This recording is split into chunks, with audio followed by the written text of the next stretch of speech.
gente começar, antes de tudo, eu quero saber, enquanto a gente está esperando o pessoal chegar, eu quero saber de você, como é que você está? Como é que estão as coisas aí? Eu hoje resolvi lançar na fanpage a seguinte pergunta: de março para cá, o que está mudando na tua vida? Acho que tem muitas mudanças acontecendo nas nossas vidas e é bacana a gente compartilhar isso, porque é um marco, né? Diante de tudo que tem acontecido na nossa história, essa pandemia mundial, muitas situações foram modificando nas nossas vidas e eu gostaria de registrar isso junto com você. Então, se você quiser, compartilha lá na página, comenta lá na página da Graciane Bolotão, fanpage Graciane Bolotão, como é que está sendo a sua vida, quais foram as mudanças na sua vida de março para cá, ok?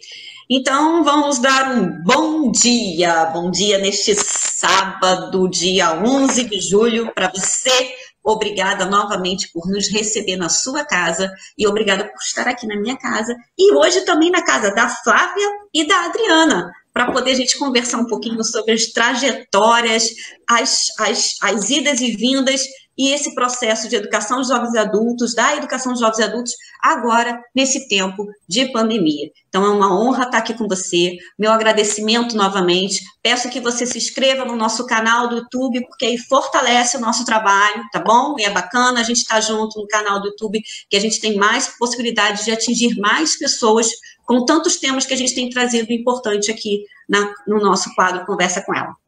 Beleza? Então, hoje a gente apresenta as nossas companheiras da educação de jovens e adultos. Primeiro, como está aqui ao meu lado, é a Adriana. Começa com você, Adriana. Se apresente, por favor. Quem é a Adriana? Bom dia. Bom dia. Vocês estão me ouvindo bem?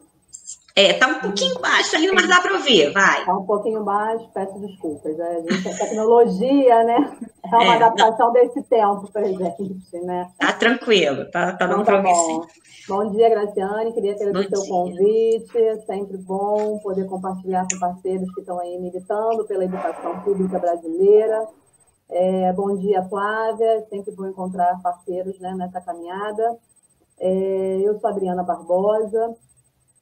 Sou professora da educação de jovens e adultos, atuo no município de Itaboraí, né? Estou em sala de aula desde o ano de 2009, né? Em sala de aula iniciei aqui no município, sou pedagoga formada pela UES São Gonçalo, e optei trabalhar pela educação de jovens e adultos, reconhecendo que a educação é um direito, né? Um direito básico que deve ser garantido a todos. Então, fui trabalhar, inicialmente iniciei com as crianças, mas percebi que o meu espaço, meu lugar, meu coração, ele pulsava pela educação de jovens e adultos, né? Desde a minha trajetória, minha primeira escola foi uma escola, eu sou do município de Itaboraí também.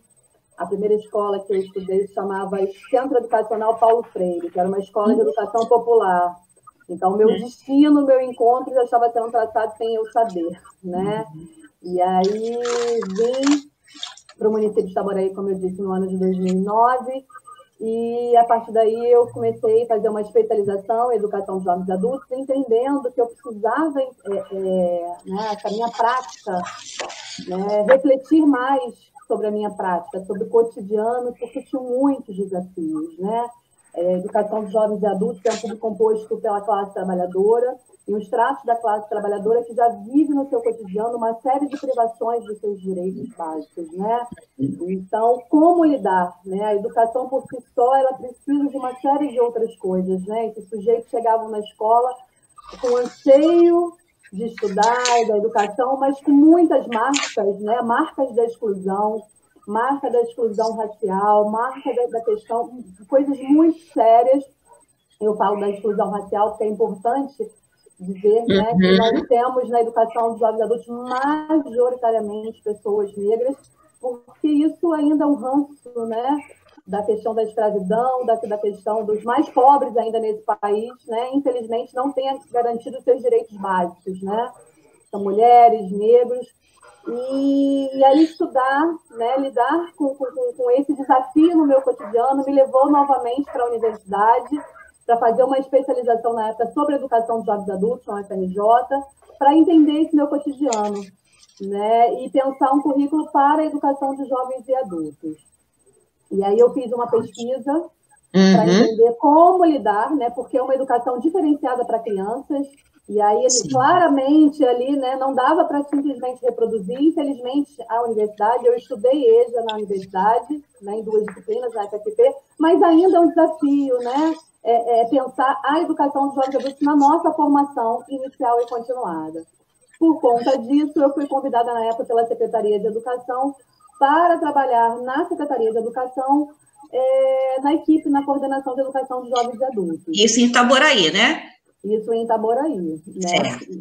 E aí, em Itaboraí, eu assumi a coordenação de educação de jovens e adultos no ano de 2013 a 2016. A gente tinha uma equipe muito bacana, e a gente conseguiu construir um trabalho. E, novamente, essa minha prática me leva para a universidade para estudar, né? Fiz um mestrado na UF para estudar novamente esse meu cotidiano aqui em Itaboraí, essa relação. Fui para a universidade, e é isso. Hoje, eu, além de Itaboraí, eu trabalho também no Núcleo de Educação de Adultos da PUC-Rio, com extensão, desde o ano de 2017. Lá a gente faz um trabalho bacana também de articulação com a educação popular, e aí é onde a educação popular eu reencontro novamente na minha trajetória, e hoje eu busco, né, no município de Itaboraí, trazer esses princípios da educação popular para a escola pública, principalmente para a escola de EJA, porque a gente precisa, na educação pública, né, trabalhar com os princípios de democracia, ouvir os sujeitos da EJA e trazer essa experiência que a gente tanto fala, mas que é difícil, né, no espaço formal. Então, eu tento trazer isso para cá, e estou atuando hoje também como professora substituta da disciplina de EJA na UF, na Faculdade de Educação da UF, nesse tempo de pandemia. Assino meu contrato e no mesmo dia a gente entra no período de quarentena, então eu estou viva. Olha só o que mudou na vida da Adriana, viu? Já tem aí. Quer dizer, estava com um projeto, estava né, se lançando para uma disciplina para fazer um contrato e veio a pandemia. E no doutorado, novamente, agora na UERJ, me reencontro com a UERJ, que é a minha universidade, né, inicial, fazendo doutorado, para pensar também a questão do diálogo com a juventude, que eu acho que é um nó da educação de jovens e adultos. Essa é um pouquinho da minha trajetória.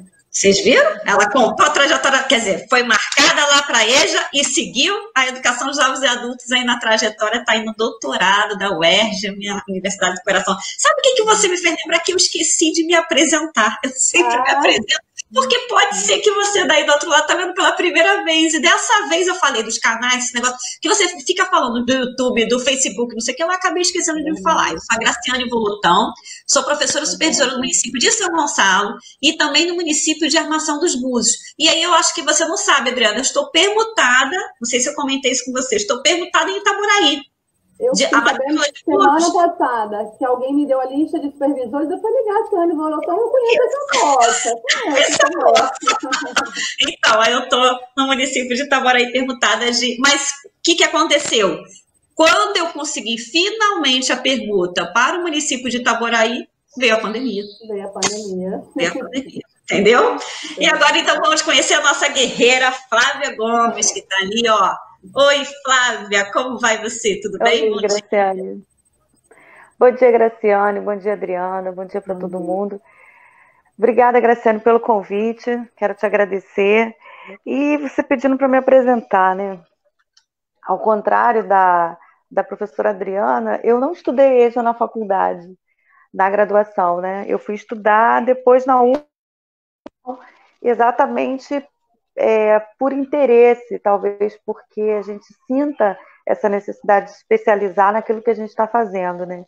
Eu sou formada em letras pela UFRJ, eu me formei em 94 ou 95 pela UFRJ, e sou professora de língua portuguesa atualmente da rede municipal de São Gonçalo. Eu trabalhei muitos anos na rede privada, eu trabalhei muitos anos na rede pública, da rede estadual, também depois eu pedi exoneração, mas a minha trajetória é um pouco parecida assim, com a Adriana no sentido de início de carreira. Eu fui trabalhar naquilo que a gente não chamava EJA ainda. Eu fui trabalhar no ensino noturno porque quando eu entrei na rede municipal de São Gonçalo, isso em 92, eu ainda era professora de primeiro segmento.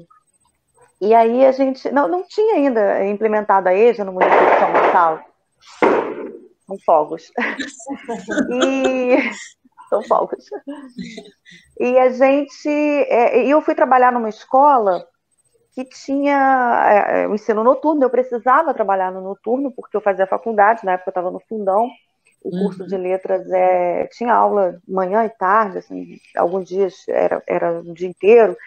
E eu precisava trabalhar à noite. E eu fui, assim, a princípio, porque eu precisava trabalhar à noite. A minha experiência era só de escola privada, né? E aí houve realmente assim, um encantamento, que eu acho que é um pouco o que aconteceu com a Adriana também, né? Você se encanta por aquelas questões. Eu era muito menina, tinha primeiro concurso, eu era professora de primeiro segmento, tinha 19 anos. E a gente se encanta com a classe trabalhadora, a gente se encanta com aqueles alunos, com as suas dificuldades, com os seus desejos, os seus sonhos, né? E fui ficando, e fui ficando, e fui ficando.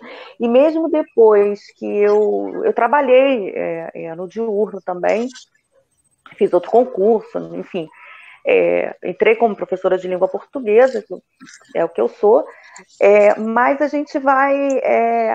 a EJA parece uma cachaça, né? Entre aspas. A EJA é uma coisa que eu acho que não é a gente que escolhe a EJA, acho que a EJA escolhe a gente, porque é uma coisa gostosa de trabalhar. Eu gosto do diálogo com o aluno, eu gosto do diálogo com a classe trabalhadora, de conhecer aquelas idiosincrasias, aqueles detalhes da vida deles.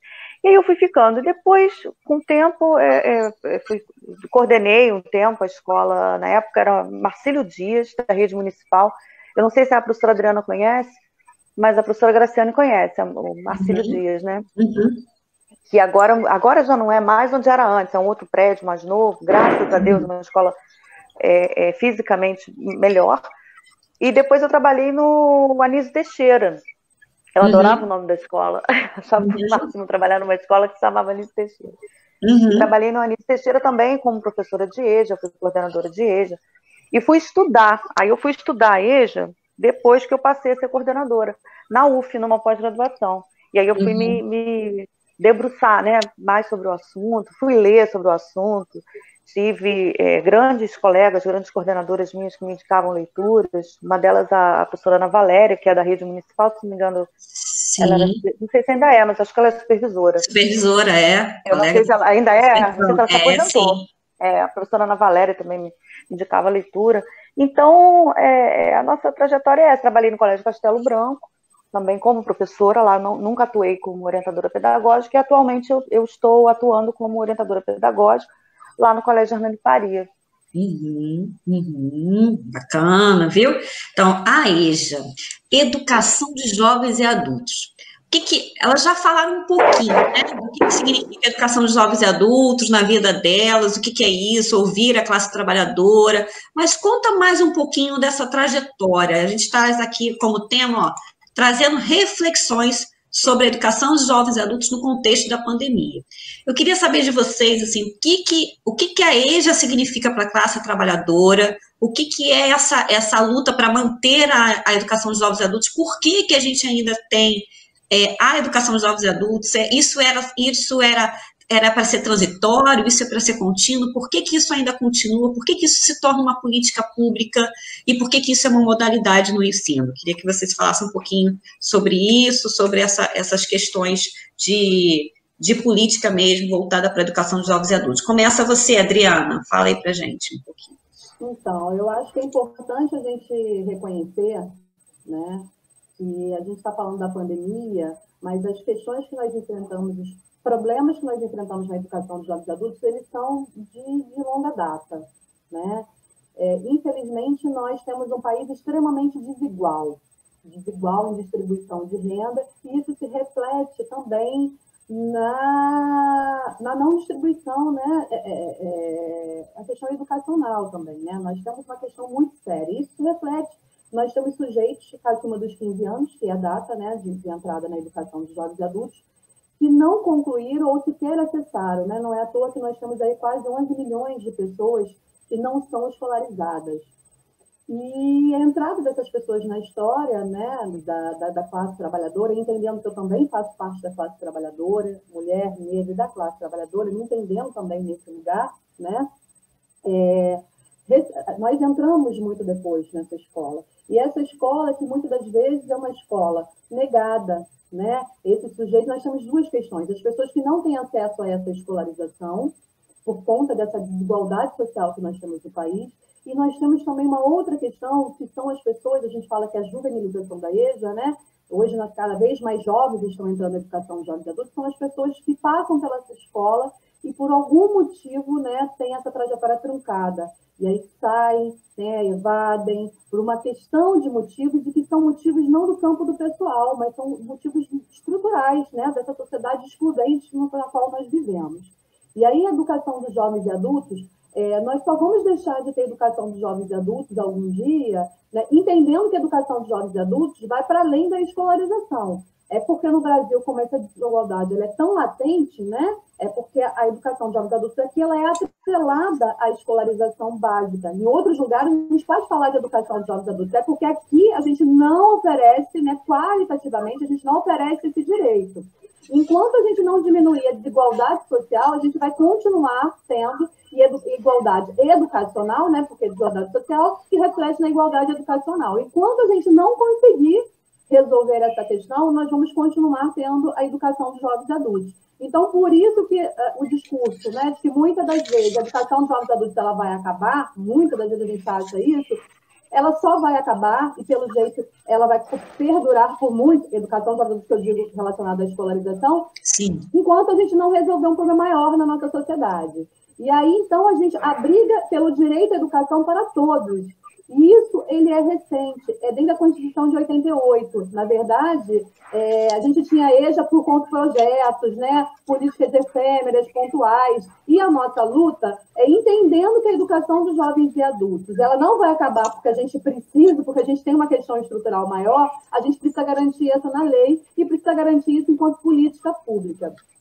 Antes da pandemia, as questões, por exemplo, a nossa briga, apesar da gente ter avançado muito em relação aos direitos, né, a LDB, a gente tem um parecer, né, 11/2000, que vai falar que a EJA é uma modalidade, que a EJA é direito, nós avançamos muito, a EJA incluída no Fundeb, mesmo que ainda não seja de forma equitativa em relação ao ensino, mas nós avançamos. Mas, mesmo com os avanços na legislação, a gente vem, né, percebendo nos últimos anos que ainda, né, a gente está brigando pelo não fechamento de escolas. Ainda não se vê a EJA sendo vistas pelos governos em todas as esferas, federal, estadual e municipais, né, entendendo a EJA como direito. Então, a nossa briga é pelo não fechamento de escola e por uma EJA de qualidade, entendida que não é supletivo, que não é um resumo do ensino regular, mas é uma outra forma de ser diferente, né? Tem outros sujeitos, e a gente tem com esses sujeitos uma dívida histórica para com isso. E aí, por isso que é importante. Então, assim, mesmo antes da pandemia, a gente já brigava, né, pela garantia do direito. Não fechamento de escolas, que a gente vê que nos últimos anos isso tem sido muito forte. Inclusive, a gente pode dizer que hoje, no governo federal, não existe nenhuma representação de EJA no MEC. Né? Nós tínhamos antes uma coordenação e hoje não existe, para a gente ter uma noção. Para a gente ter uma noção que isso é muito maior, né? No sentido de que a gente não tem hoje um olhar para a EJA no Ministério da Educação. Isso vai se refletir nas esferas, né, estaduais em todo o Brasil e nos municípios também. Então, sim, a nossa briga. Com a pandemia, isso acaba se acentuando, porque a gente tem que tomar muito cuidado, né? Isso pode, já que a gente está dizendo que nós lidamos com a classe trabalhadora, e são esses sujeitos que, nesse momento, estão sendo mais afetados, né? Entendendo, gente, como classe trabalhadora todos nós, mas é um extrato da classe trabalhadora que, nesse momento, está sendo muito mais afetada. E aí, esse diálogo com a escola, a participação, isso tem sido muito complicado. E a gente tem que agora brigar para que o sujeito não deixe a escola mais uma vez, né, pela não evasão, e para repensar, porque eu tenho muito discutido nos espaços que eu atuo, é a possibilidade de agora a gente olhar a pandemia e repensar a EJA, já que a EJA não é resumo do regular, já que a EJA tem a legislação permite, né? E aí olhar e repensar. O que agora, com a pandemia, eu faço para que esses sujeitos voltem para a escola e encontrem nessa escola, de fato, uma escola que contemple as suas necessidades e especificidades, garantindo a qualidade da educação. Porque a gente tem que tomar muito cuidado para não oferecer um ensino aligerado, um ensino que só pensa numa certificação vazia, que não garanta que esse sujeito dê continuidade aos estudos, entende? Então, assim, a gente precisa aproveitar esse momento, que é um momento muito complicado para a educação como um todo, principalmente para a educação pública e para a educação de jovens e adultos. Eu não sei se eu respondi, mas aí sim, a Flávia, a gente eu vou passar para a Flávia, mas antes de passar para a Flávia, eu queria comentar um pouquinho o que você falou aí. Eu vou agora fazer uma confissão aqui, tá? Vocês sabem, né, que eu fui subsecretária de educação, né, subsecretária de ensino e apoio pedagógico no município de São Gonçalo em 2015 e 2016.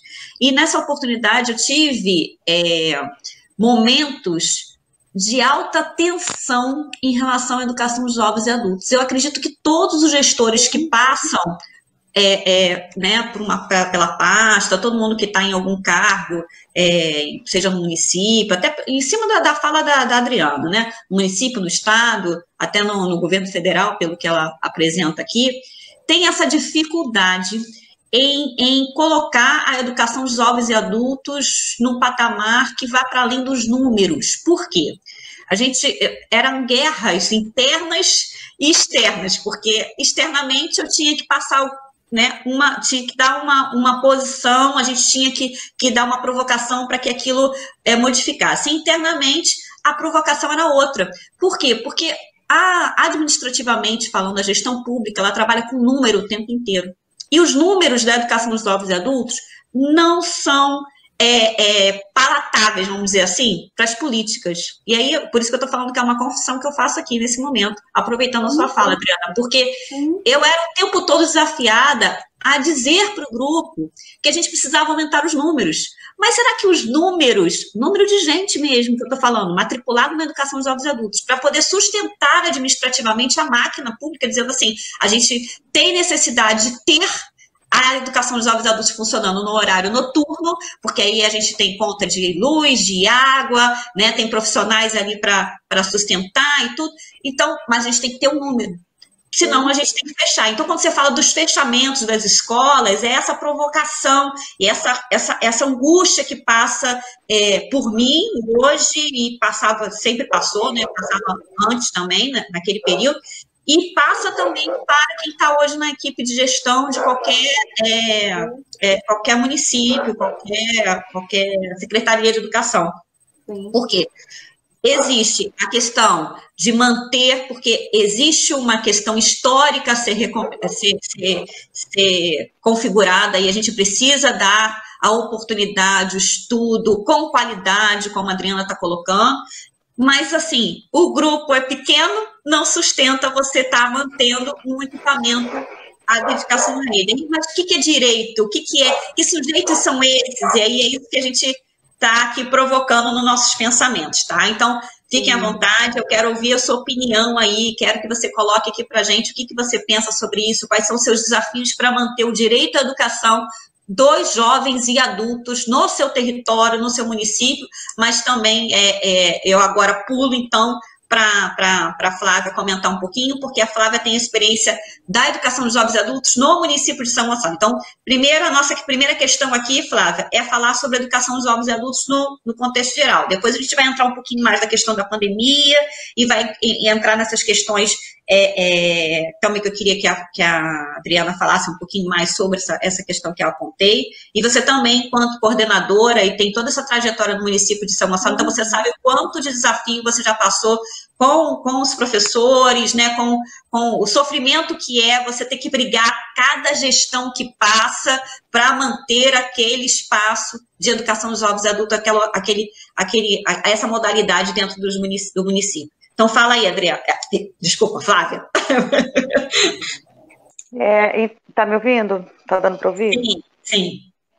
Então, Graciane, Adriana, está aí nos assistindo, quando a Adriana fala ela fala que a gente precisa entender que a EJA não é um resumo do regular, que não é um ensino supletivo, ela é uma modalidade diferente.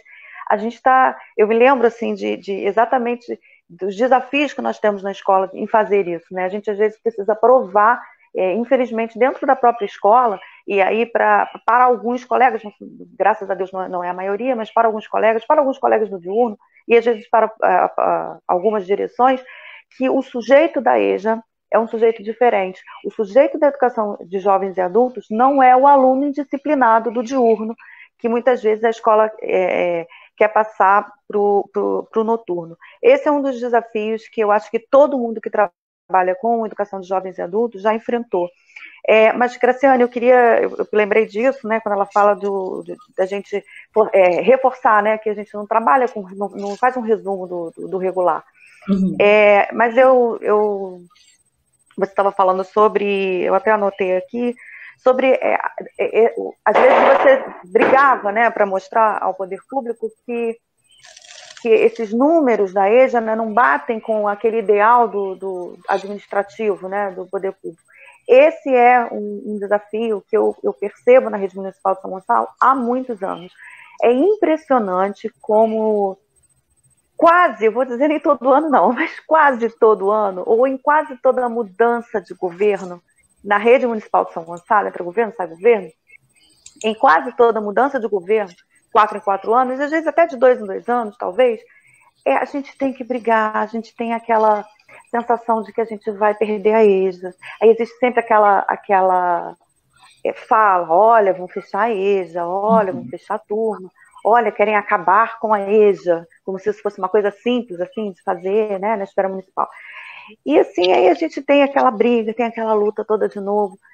E exatamente pelo poder público não compreender essa necessidade, essa dívida histórica que nós temos com a classe trabalhadora, da EJA, enquanto modalidade de correção, né, da distorção seriedade, é um direito do direito, né? Ela é um direito em cima de um direito que foi negado lá atrás, que é o direito à educação.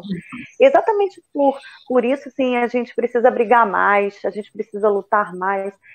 Assim, eu sou uma pessoa assim, incansável mesmo. Eu já fui para a Câmara para brigar pela EJA, já fui para a Secretaria de Educação, e sempre tem movimento, a gente está sempre participando, porque onde houver, assim, 5 alunos, 6 alunos, 8 alunos, eu tenho uma turma, né? Às vezes, em termos administrativos, né, eu acho que uma coisa compensa a outra, entende? O diurno, que tem mais alunos, o turno da tarde, que tem mais aluno, e compensa, de repente, administrativamente, que eu estou falando, o noturno. Então, assim, isso a gente precisa provar, porque assim, se eu estou fechando uma escola ou fechando uma turma, eu estou mandando para casa, eu estou negando aquele direito a 5, 6 alunos, sabe?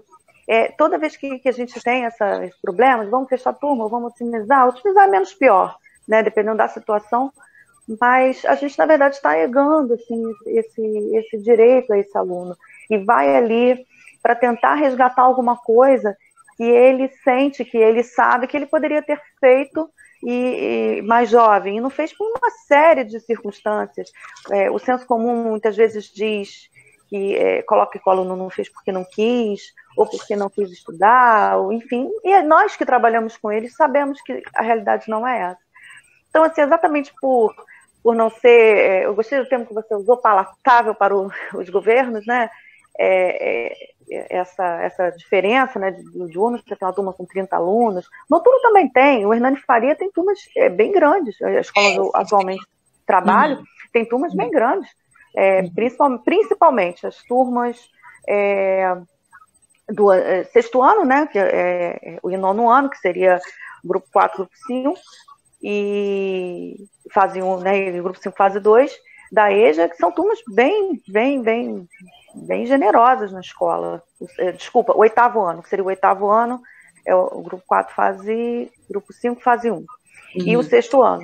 Então, eu acho que meio que compensa, sabe? Quando você faz uma conta, não de escola, ou de turma, ou de turno, mas de rede municipal. Então, assim, a gente precisa também trabalhar com essa ideia, sabe? O número, eu acho que esse compromisso com a sociedade, esse compromisso com a classe trabalhadora, nós, enquanto classe trabalhadora que somos também, é um compromisso nosso, é uma consciência de que nós, de pertencimento àquela classe, isso vai além de números, sabe?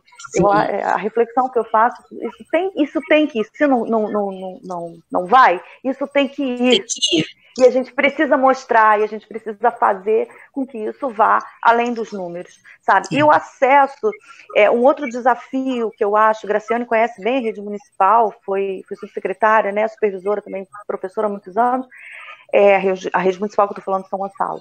Uhum. Eu estou conversando com vocês e às vezes eu esqueço que pode ter gente que não conhece, né? Isso.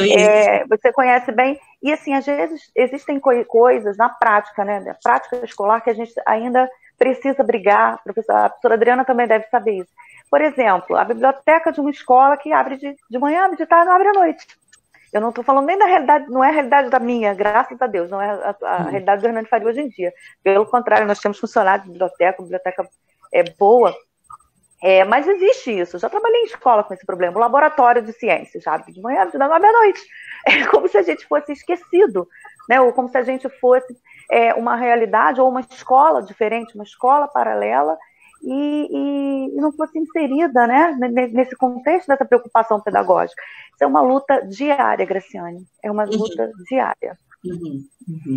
E você, quando começou a contar a sua trajetória, você contou, né, que para você concluir, você precisou do ensino noturno, né, de dar aula no ensino noturno, quer dizer, da mesma maneira que as pessoas que trabalham o dia inteiro, elas precisam daquela escola aberta no horário noturno, né? Existe hoje também, assim, a gente consegue perceber... Assim como nós precisamos, né, às vezes, como professores, né, eles também precisam. E às vezes, Graciane, a gente precisa mostrar também ao próprio colega que trabalha com a gente, né? E ele também é classe trabalhadora. Sim. Né? Ele também... A Adriana começou falando isso, eu também. Exatamente. Ele também, a Adriana fala, eu sou mulher, né? Eu sou negra, eu sou classe trabalhadora, e a gente se reconhecer também enquanto classe trabalhadora, a gente precisa lembrar essas coisas. Mas aí eu acho que quando a gente toma essa consciência, é que a gente começa realmente um trabalho efetivo e qualitativo na EJA. Perfeito. Então, nós temos agora um contexto de pandemia, mas antes de falar do contexto de pandemia, eu queria conversar com vocês uma outra situação. Existe hoje, assim, eu vejo um caminho, né, nos municípios, até por uma questão de tentar sair dessa briga de a quantidade de pessoas que estão dentro da unidade, no horário noturno e tal. Existe propostas de educação de jovens e adultos diurno e também, às vezes, até por causa de questão de violência, né, nas comunidades. E existe também propostas de educação de jovens e adultos na modalidade à distância, com tutoria e tudo mais. Queria que vocês falassem um pouquinho o que vocês pensam sobre essas propostas de educação de jovens e adultos. Mas antes de vocês falarem sobre isso, vamos ouvir o pessoal aqui, que a gente quer aproveitar bastante o que o pessoal fala aqui conosco, tá bom? Para a gente sentir a temperatura aqui, a quentura da panela. Márcia Anjos está aqui, bom dia, Márcia. Obrigada, voluntária também, bom dia, guerreiras, coloca aqui, ó, pra gente. A Adriana também deu bom dia. Obrigada, voluntária. Tá aqui o comandante Guimarães aqui com a gente também. André Moraes está conosco. A Fátima Lima também vai fazer Aliás, Fátima, desculpa, quero falar desculpa também para a Priscila, né? Eu tive o entendimento na mensagem de Adriana que era para trocar o dia, e com isso trocou a agenda, fez uma confusão, a Fátima ia fazer hoje, a Fátima vai fazer outro dia, o que eu fiz uma maior confusão na interpretação lá do texto. A Maria Souza Rocha está aqui conosco também. Obrigada, voluntária, atualizando. Estaremos hoje na antiga Rinha de Galo em Manilha. Beleza, força aí, guerreiros. Vamos lá. Márcia Anjos tem uma pergunta. Estou na coordenação da educação de jovens e adultos, Fundamental 1, anos iniciais. Estou por aqui pela primeira vez em busca de aprendizado, parcerias e trocas. Vocês atuam também no primeiro segmento? É uma pergunta aqui. Espera aí que você já vai responder. Malafaia Rafa também está aqui, bom dia. Carla Porto está aqui também. Opa, Carla! Nossa coordenadora. Nossa coordenadora. Isso. Bom dia, muito bom poder falar da EJA, com certeza. Lourdes Silveira, bom dia. Carla é uma que passa aí por esse perrengue o tempo inteiro de manter a educação, né? Quer dizer, jovens e adultos no município, agora como gestora. José Marques, fora Bolsonaro. Estamos juntos aí, fora Bolsonaro. Fora! Fora! Liliane Naninha, bom dia. Luciana Malafaia, tenho uma dúvida. No começo do ano, me matriculei na EJA. Primeiro ano do ensino médio, com a pandemia, parou tudo. Até hoje não tenho estudado nada. Hoje não tem aulas e nem matérias para ser estudada. Infelizmente, ficamos sem nenhuma informação. É sobre isso que a gente vai falar na hora da questão da pandemia aqui. Então, vou deixar com vocês Valdinei Teles Pereira, Cláudia Malta está aqui conosco também, Luiz Guimarães, bom dia. Luiz Guimarães, acho que ele caiu e voltou, tá bom? Marcilene Cristina Dias, bom dia. Isso, Carla Porto, isso, já sei por que você respondeu assim. Manda aí, vamos lá. Quem é agora? Adriana? Ou Flávia, que quer falar agora? Pode ser Adriana? Pode ser, então, tanto faz. Queria agradecer a companhia aí na manhã de sábado, dos companheiros que estão aí ouvindo, a professora Valdinei Teles, que é alguém também que eu tive o prazer de trabalhar aqui em Itaboraí, que me ajudou muito, me ajuda muito a pensar, refletir, né, sobre quem são os sujeitos, principalmente da educação de jovens e adultos. Eu acho que, assim, tem uma coisa que é muito importante que a gente pensar na EJA enquanto direito. Infelizmente, a EJA ainda é militância, no sentido de que as pessoas, de fato, né, nos espaços ainda acham que são números. E aí a minha pergunta sempre né, se a gente está trabalhando com direito, e se eu tenho, por exemplo, no município de Itaboraí, os dados de IBGE dizem que a gente tem uma média de 79 mil pessoas que não concluíram o ensino fundamental. Então, a gente tem 1/3 da população do município que não concluiu. Então, o desafio, isso eu estou falando de uma região, né? Se a gente comparar os dados a nível nacional, estadual e nacional, né, a coisa está muito pior. E aí, a gente tem um compromisso com essas quase 80 mil pessoas. E a gente oferta hoje 3 mil vagas. Então, se a gente, na verdade, a gente tem uma demanda real, né, que vai muito além daquilo que a gente oferta. Se essas outras 77 mil pessoas resolverem pleitear o seu direito, nós deveríamos ter condições de garantir. Então, isso é um dado. Temos hoje 18 escolas no município distribuídas nas diversas regiões. E aí, algumas regiões, nós temos mais alunos, outros menos. E a minha pergunta é, primeiro, se você tem essa demanda, que é uma demanda potencial, você tem que ofertar. É direito, é lei, independente do número. E aí, quando a gente tem evasão, a minha pergunta é também, né? Então, assim, uma coisa a gente tem que ofertar. O segundo é essa evasão baseada em números, eu tenho menos ou mais alunos, o que faz com que, em determinados espaços, já que eu tenho uma demanda tão grande, esses sujeitos, eles não entrem na escola, ou quando entram na escola, eles saem dessa escola. Será que essa escola, de fato, contempla as suas necessidades?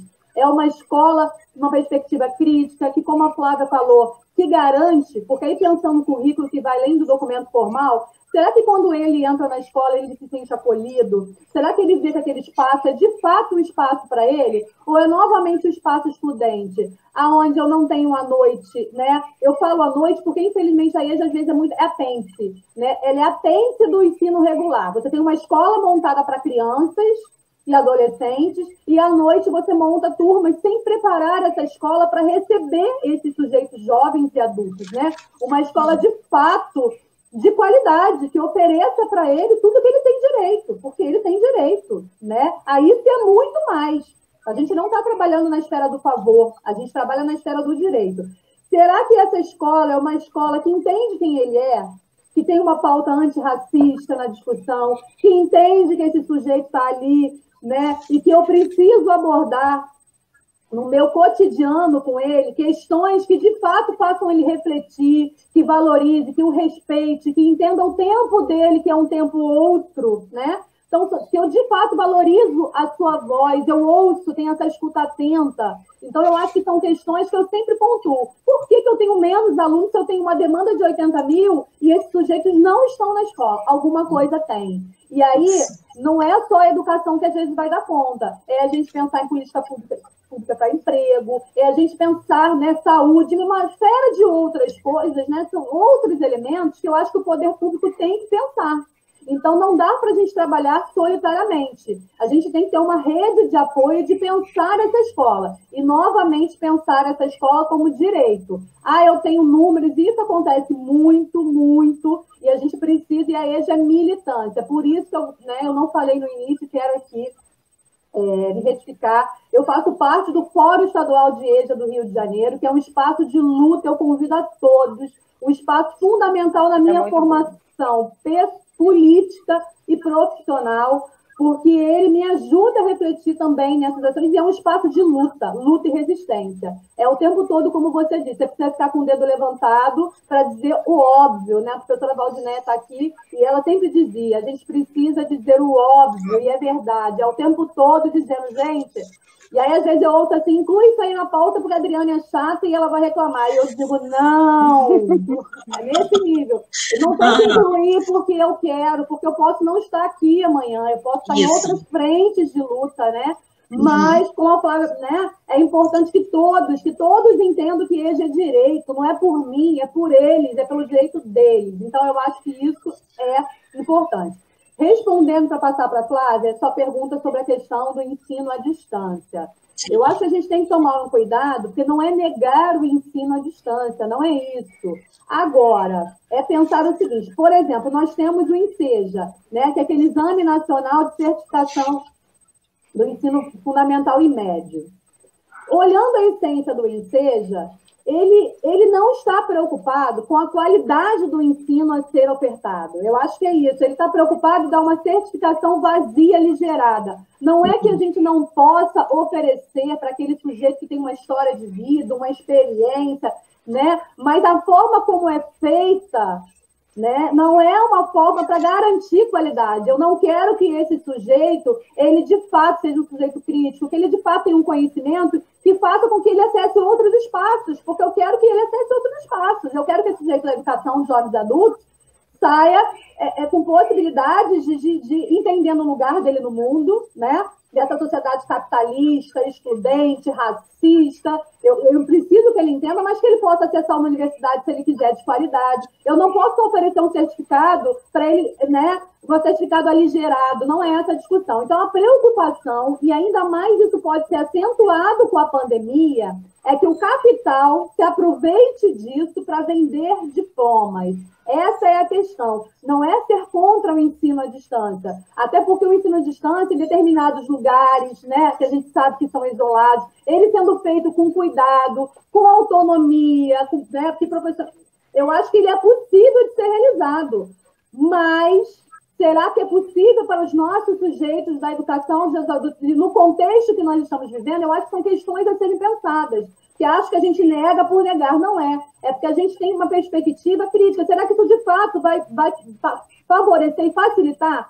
Vai fazer com que esse sujeito, né, tenha autonomia na relação de escrita, ou, né, escrita, na aprendizagem significativa, que faça ele alcançar outros espaços? Ou eu só estou favorecendo, né, um certificado pronto, acabou, e aí eu não favoreço ele, né, nessa sociedade, no mundo, nessa leitura crítica do mundo, e que ele alcance outros espaços. Eu acho que é essa a nossa preocupação.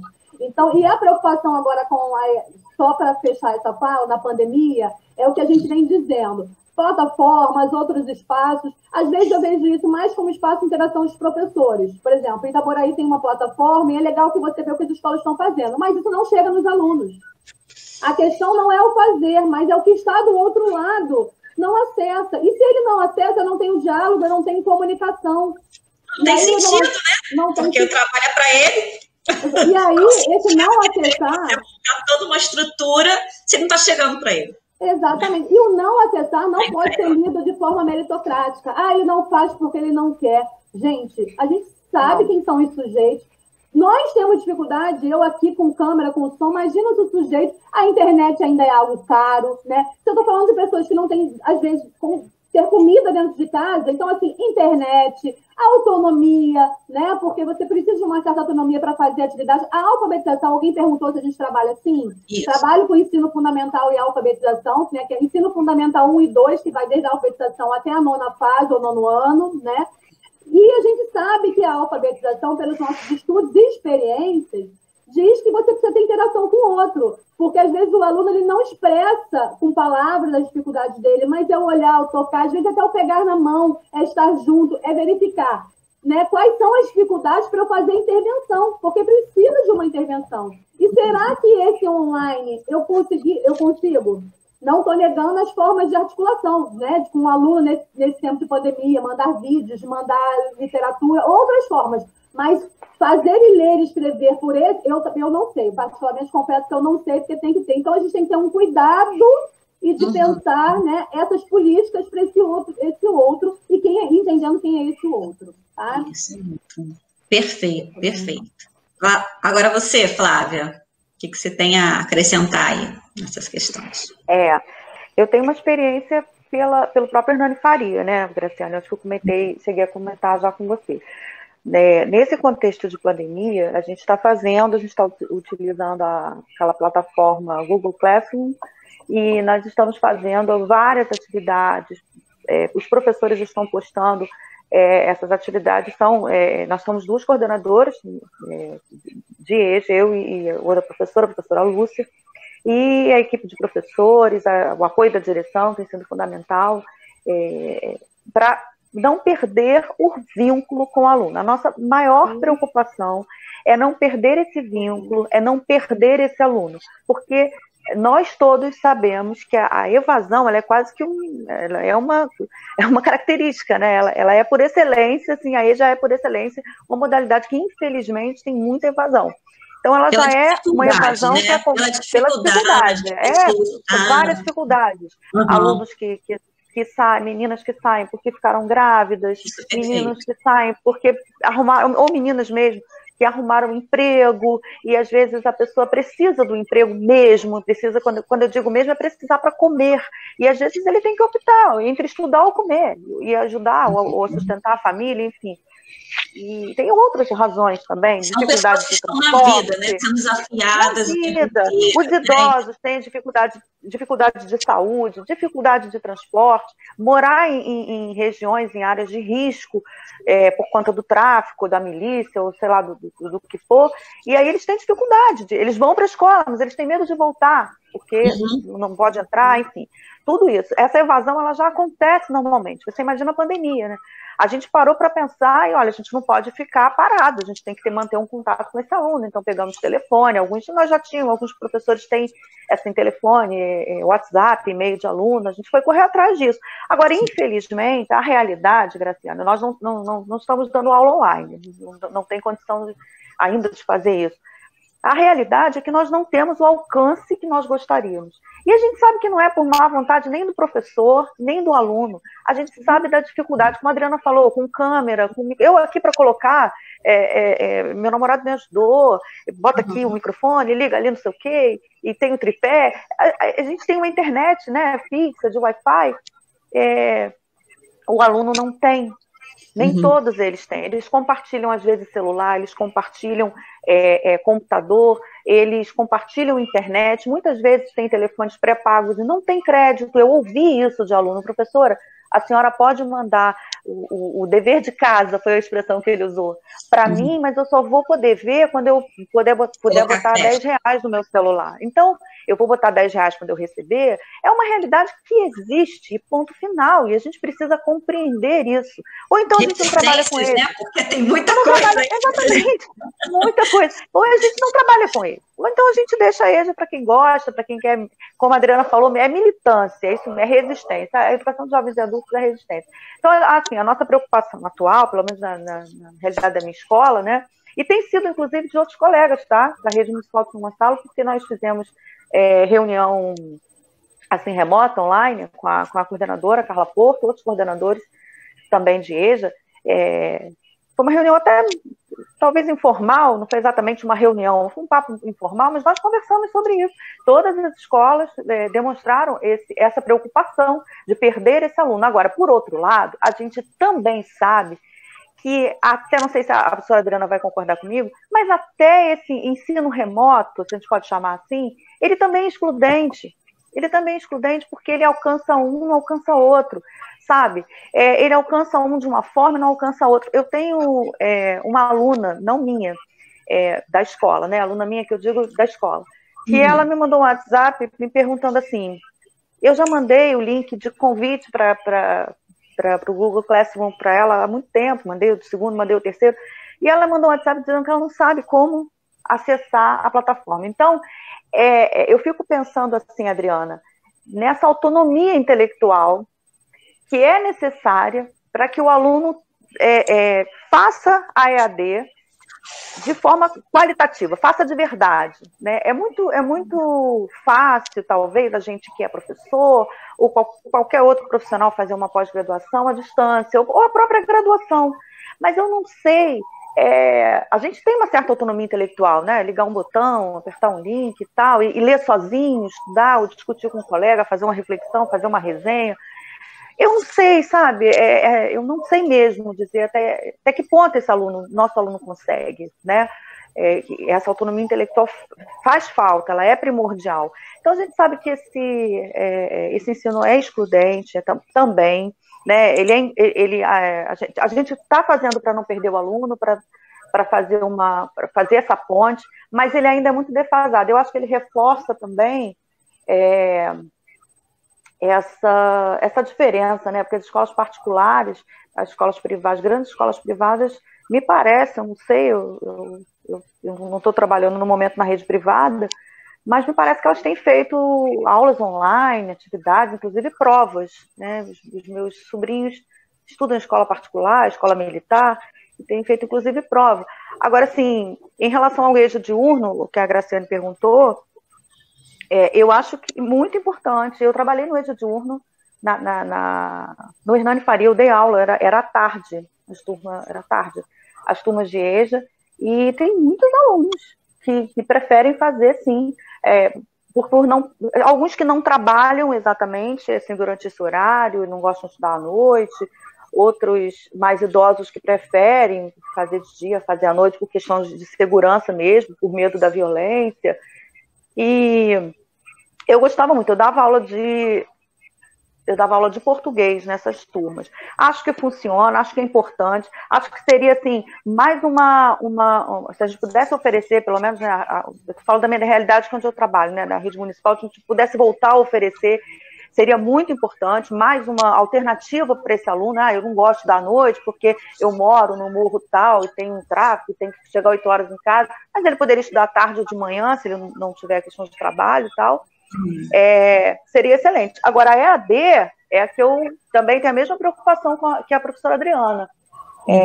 Eu não sei porque, não sei se o nosso aluno teria essa autonomia intelectual para fazer, né? E não sei também como qualificar, né? Como qualificar o aluno para isso, como qualificar nós, professores, que a gente também precisa dessa qualificação para fazer um curso, né? Para ministrar aula à distância de qualidade, né? Não blogueirinho, né? Não aquela coisa engraçada, mas uma aula de qualidade. Eu sou tímida para olhar para a câmera, imagina para dar aula, né? Eu teria realmente que fazer um curso. Eu estou assumindo dificuldade minha. A gente tem que vários colegas tenham também. A gente tem feito, tem bastante live aí, nosso canal está repleto de lives e a gente tem essa discussão passando em quase todas as temáticas, né? Quando a gente fala de ensino remoto, dessas aulas online, seja por plataforma, seja por outros mecanismos de entrega de atividades, essas coisas, a gente tem, quase sempre, todas as lives, a gente tem essa questão da falta de formação desse profissional. Eu só quero retomar um pouquinho, falta de formação e também as questões tecnológicas, os empecilhos, as dificuldades que as questões tecnológicas acabam impondo não só para quem está planejando essas aulas, como também para quem está recebendo essas aulas. Então, a gente é uma outra linguagem, uma outra forma, um outro formato, né? Agora é bom a gente pensar assim que existem diferenças, né? Educação à distância e ensino remoto, essas aulas online, como está acontecendo. Do jeito que aconteceu, que chegou no nosso universo, foi de uma maneira muito repentina e despreparada. Então, nós estamos, enquanto profissionais de educação, se movimentando com essa roda, né, já girando e a gente está tendo muita dificuldade. Então, a gente vê aí, por diversas lives e por diversas conversas que nós já tivemos, a dificuldade que existe e que é posta à nossa frente pela questão de inserir tecnologia na educação, já tão falada, né? A educação, ela tem já críticas do formato que ela se faz, da forma como ela se dá. A Adriana trouxe aqui algumas questões que não adianta você fazer a mesma coisa que você faz no ensino diurno, no ensino fundamental, né? E para as crianças, para os adolescentes, para além disso, tem discussões que são fundamentais. A gente está falando com adultos, a gente está falando com jovens que já estão no mercado, ou que estão com dificuldade de entrar no mercado. A gente tem mães, né, mulheres grávidas, senhoras, senhores, então é um público muito diferente, que não adianta você ficar ali trabalhando por um conteúdo que, né, não tem propósito só para fazer uma certificação para esse indivíduo. Eu queria só retomar um pouquinho sobre isso, tem mais perguntas aqui que eu gostaria de ler, que está bem bacana as pessoas participando, mas eu queria que a Adriana, na sua conversa, na hora que passa a bola para você, Adriana, falasse um pouquinho sobre o Fórum e o Fundeb, que você sinalizou aí na sua fala. Eu acho que a gente podia aprofundar um pouquinho, né? O que é o Fórum da EJA? Você chamou as pessoas para participar, isso é bacana, está tendo várias atividades do Fórum da EJA que eu tenho visto, eu tenho acompanhado online, né? Então, continua caminhando, e aí eu gostaria que você falasse, e sobre por que essa questão do Fundeb, que você tocou só, mas eu acho que é importante. A gente fez uma live sobre o Fundeb aqui, mas foi também bem breve. O que é o Fundeb para a EJA? Por que o Fundeb na EJA não é tão, né, não dá o suporte que a gente precisa, né? A questão da falta de transporte, da mobilidade desses indivíduos, da questão da alimentação, tudo isso passa aí pelas questões de recurso da educação. Então, vamos lá. Vamos ouvir aqui as nossas... e uma outra coisa que aí eu queria que as duas falassem também é a questão da diferença de idades, gerações que estão ali dentro da educação dos jovens adultos, né? Vamos lá. Antes disso, vamos escutar aqui a Valdineia Tedes Pereira. É muito cruel da parte do poder público mensurar a necessidade da EJA pela quantidade de estudantes. Isso acontece. E muito. Não é pouco, não. Muito. E todos os municípios, olha que eu já passei por 5 municípios, em todos os municípios eu tive essa questão, municípios do estado do Rio, né? Posso falar de fora daqui, mas acredito que, como a Adriana colocou, é nacional, né? Essa questão, né? Fecha escola, porque não está dando, né? Não tem quantidade suficiente de pessoas lá e tudo mais. A EJA precisa ser um direito garantido a partir das marcas do seu público, idosos, adultos e jovens e trabalhadores em geral. Ela até falou um pouquinho, então, do que a gente já havia pedido. Valdineia Tedes Pereira diz assim: oi, Dri. Leila Araújo está aqui com a gente também. Bom dia, Leila, tudo bem? Rosa Cordeiro, bom dia, bom dia. Vamos ver quem mais está aqui dando bom dia. A Ieda de Oliveira Monteiro está aqui também dando bom dia. Tem um comentário aqui, ó, da Maria Ângela Damas.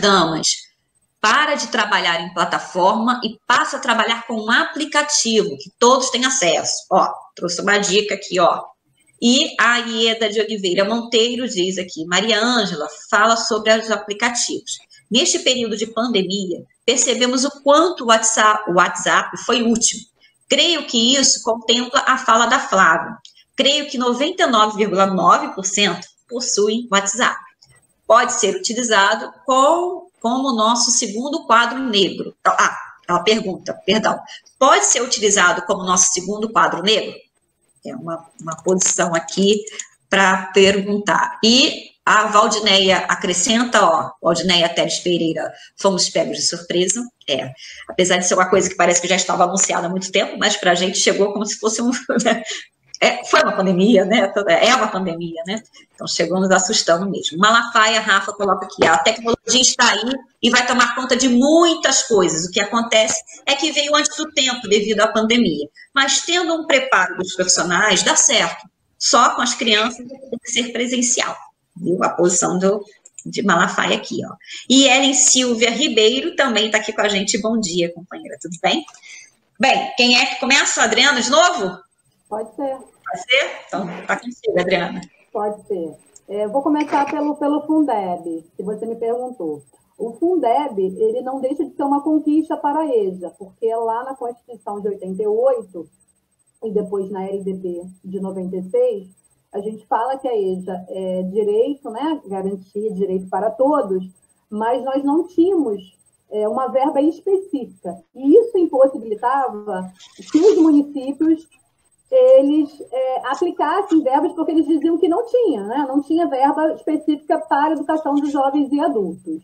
E aí, através de programas muitas das vezes aligerados, que não davam conta, enfim, que não garantiam uma educação de jovens e adultos com alimentação, com tudo aquilo que a gente tem direito como qualquer aluno. E aí, no ano de 2006, a EJA é incorporada no Fundeb, né? Antes era Fundef, que não era. Quando passa para a Fundeb, a EJA ela é incorporada, e isso é um ganho para a modalidade. Contudo, todavia, a EJA ainda não está em pé de igualdade, porque a gente sabe que o aluno, o valor que chega para o aluno do regular ainda é um valor pequeno, não contempla, os municípios precisam, né, na sua arrecadação ainda complementar. Se o município tem maior arrecadação, bem, se não tem menos, a coisa fica mais complicada, dependendo muito mais desse dinheiro do governo federal. E a EJA, ela recebe apenas 80% do valor.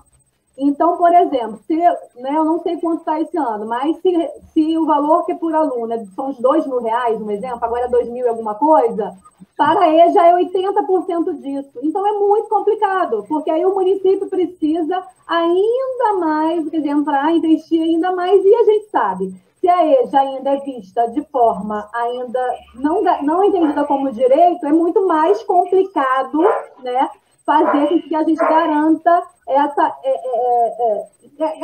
qualidade. Por quê? Como sendo aluno, ele tem direito a transporte, sim. Ele tem direito à alimentação, sim.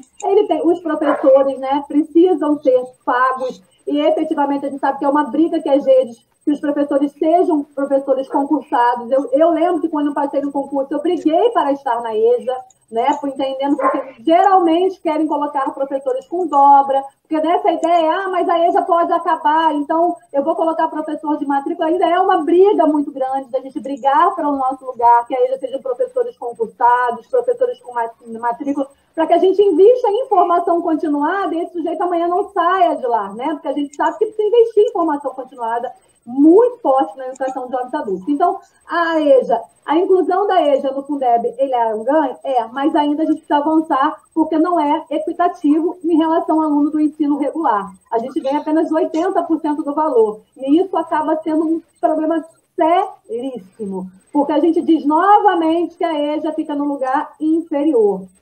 Então, a gente precisa ter esse cuidado.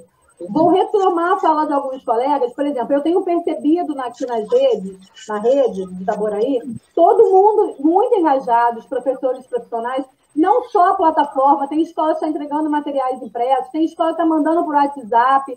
A questão eu vejo isso mais uma forma de você manter o contato e vínculo com o aluno do que, de fato, né, porque isso é importante, sim, em todas as pesquisas, não é negar, muito pelo contrário, a gente quer ter contato, manter esse vínculo, saber como ele está, mas a pergunta a gente, como você falou, a gente ainda tem dificuldade nessa relação do ensino à distância. Eu ouvi a professora Edmeia Santos, que foi da UERJ, agora está na Rural, e ela falou uma coisa muito legal, que ela trabalha com o conceito de educação online. Ou seja, não é negar novamente essa possibilidade, mas é uma luta que é antes da pandemia, uma luta do direito ao acesso à tecnologia para todos. Mas, como eu disse, num país de excludentes, que a gente não tem comida nas casas né, da maior parte da nossa população, acesso à internet ainda é um luxo. Então, assim, eu posso mandar por WhatsApp, assim, eu mando, mas, assim, e outra coisa que eu gosto de reiterar, a questão da educação passa também pelo afeto, pelo carinho, né, pelo toque. Eu, particularmente, né, tenho me reinventado, tenho feito coisas que eu até brinco, inédito viário do Paulo Freire. A gente fez um encontro na UF que a gente trouxe pessoas de Moçambique, pessoas de Portugal, pessoas do México, de Cuba, sabe? E isso é legal, possibilita esse contato. Isso não é bacana. Isso que a gente está fazendo aqui hoje, né, sábado, nas nossas casas, isso é legal.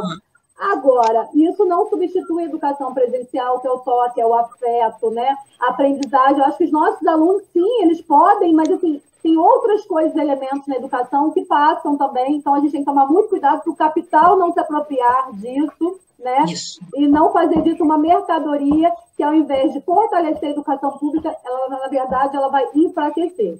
E só para fechar minha fala, vou falar do Fórum da EJA. O Fórum da EJA ele tem mais de 20 anos de existência. Quando eu fui atuar, né, na Secretaria de Educação como gestora, eu percebi que eu precisava estudar. Então, na verdade, o meu espaço, como eu digo, de discussões, assim, a gente tem ali pessoas o Fórum é um movimento social, é da sociedade civil, ele é composto por professores de escolas públicas, de espaços de educação popular, espaços não formais de educação. Ele é composto por gestores, por professores de universidade, da educação básica, ou seja, você tem um leque ali de pessoas que compõem esse espaço. Fica o convite para todos que militam e que da educação dos adultos acompanhem. Agora, ainda mais em tempos de pandemia, nós também nos reinventamos através das lives, das conversas, de tudo que as pessoas pedem, né? É um espaço importante que me fortalece, porque eu acho assim, que eu preciso desse espaço, dos pares, ouvir o que as redes, né? Tem os encontros nacionais, eu faço também parte do Fórum Nacional de Educação de Jovens Adultos, ou seja, porque a luta é muito grande e a gente precisa. E aí o Fórum de Educação de Jovens Adultos é articulado com outros fóruns e espaços, porque na verdade a nossa luta é maior, é a luta pela garantia da educação pública de qualidade para todos. Claro que a gente trabalha no nosso miudinho, porque a nossa briga é a educação dos jovens adultos, nosso recorte, mas a gente briga pela educação para todos. E não podemos estar isolados da discussão e de outras pautas que são fundamentais.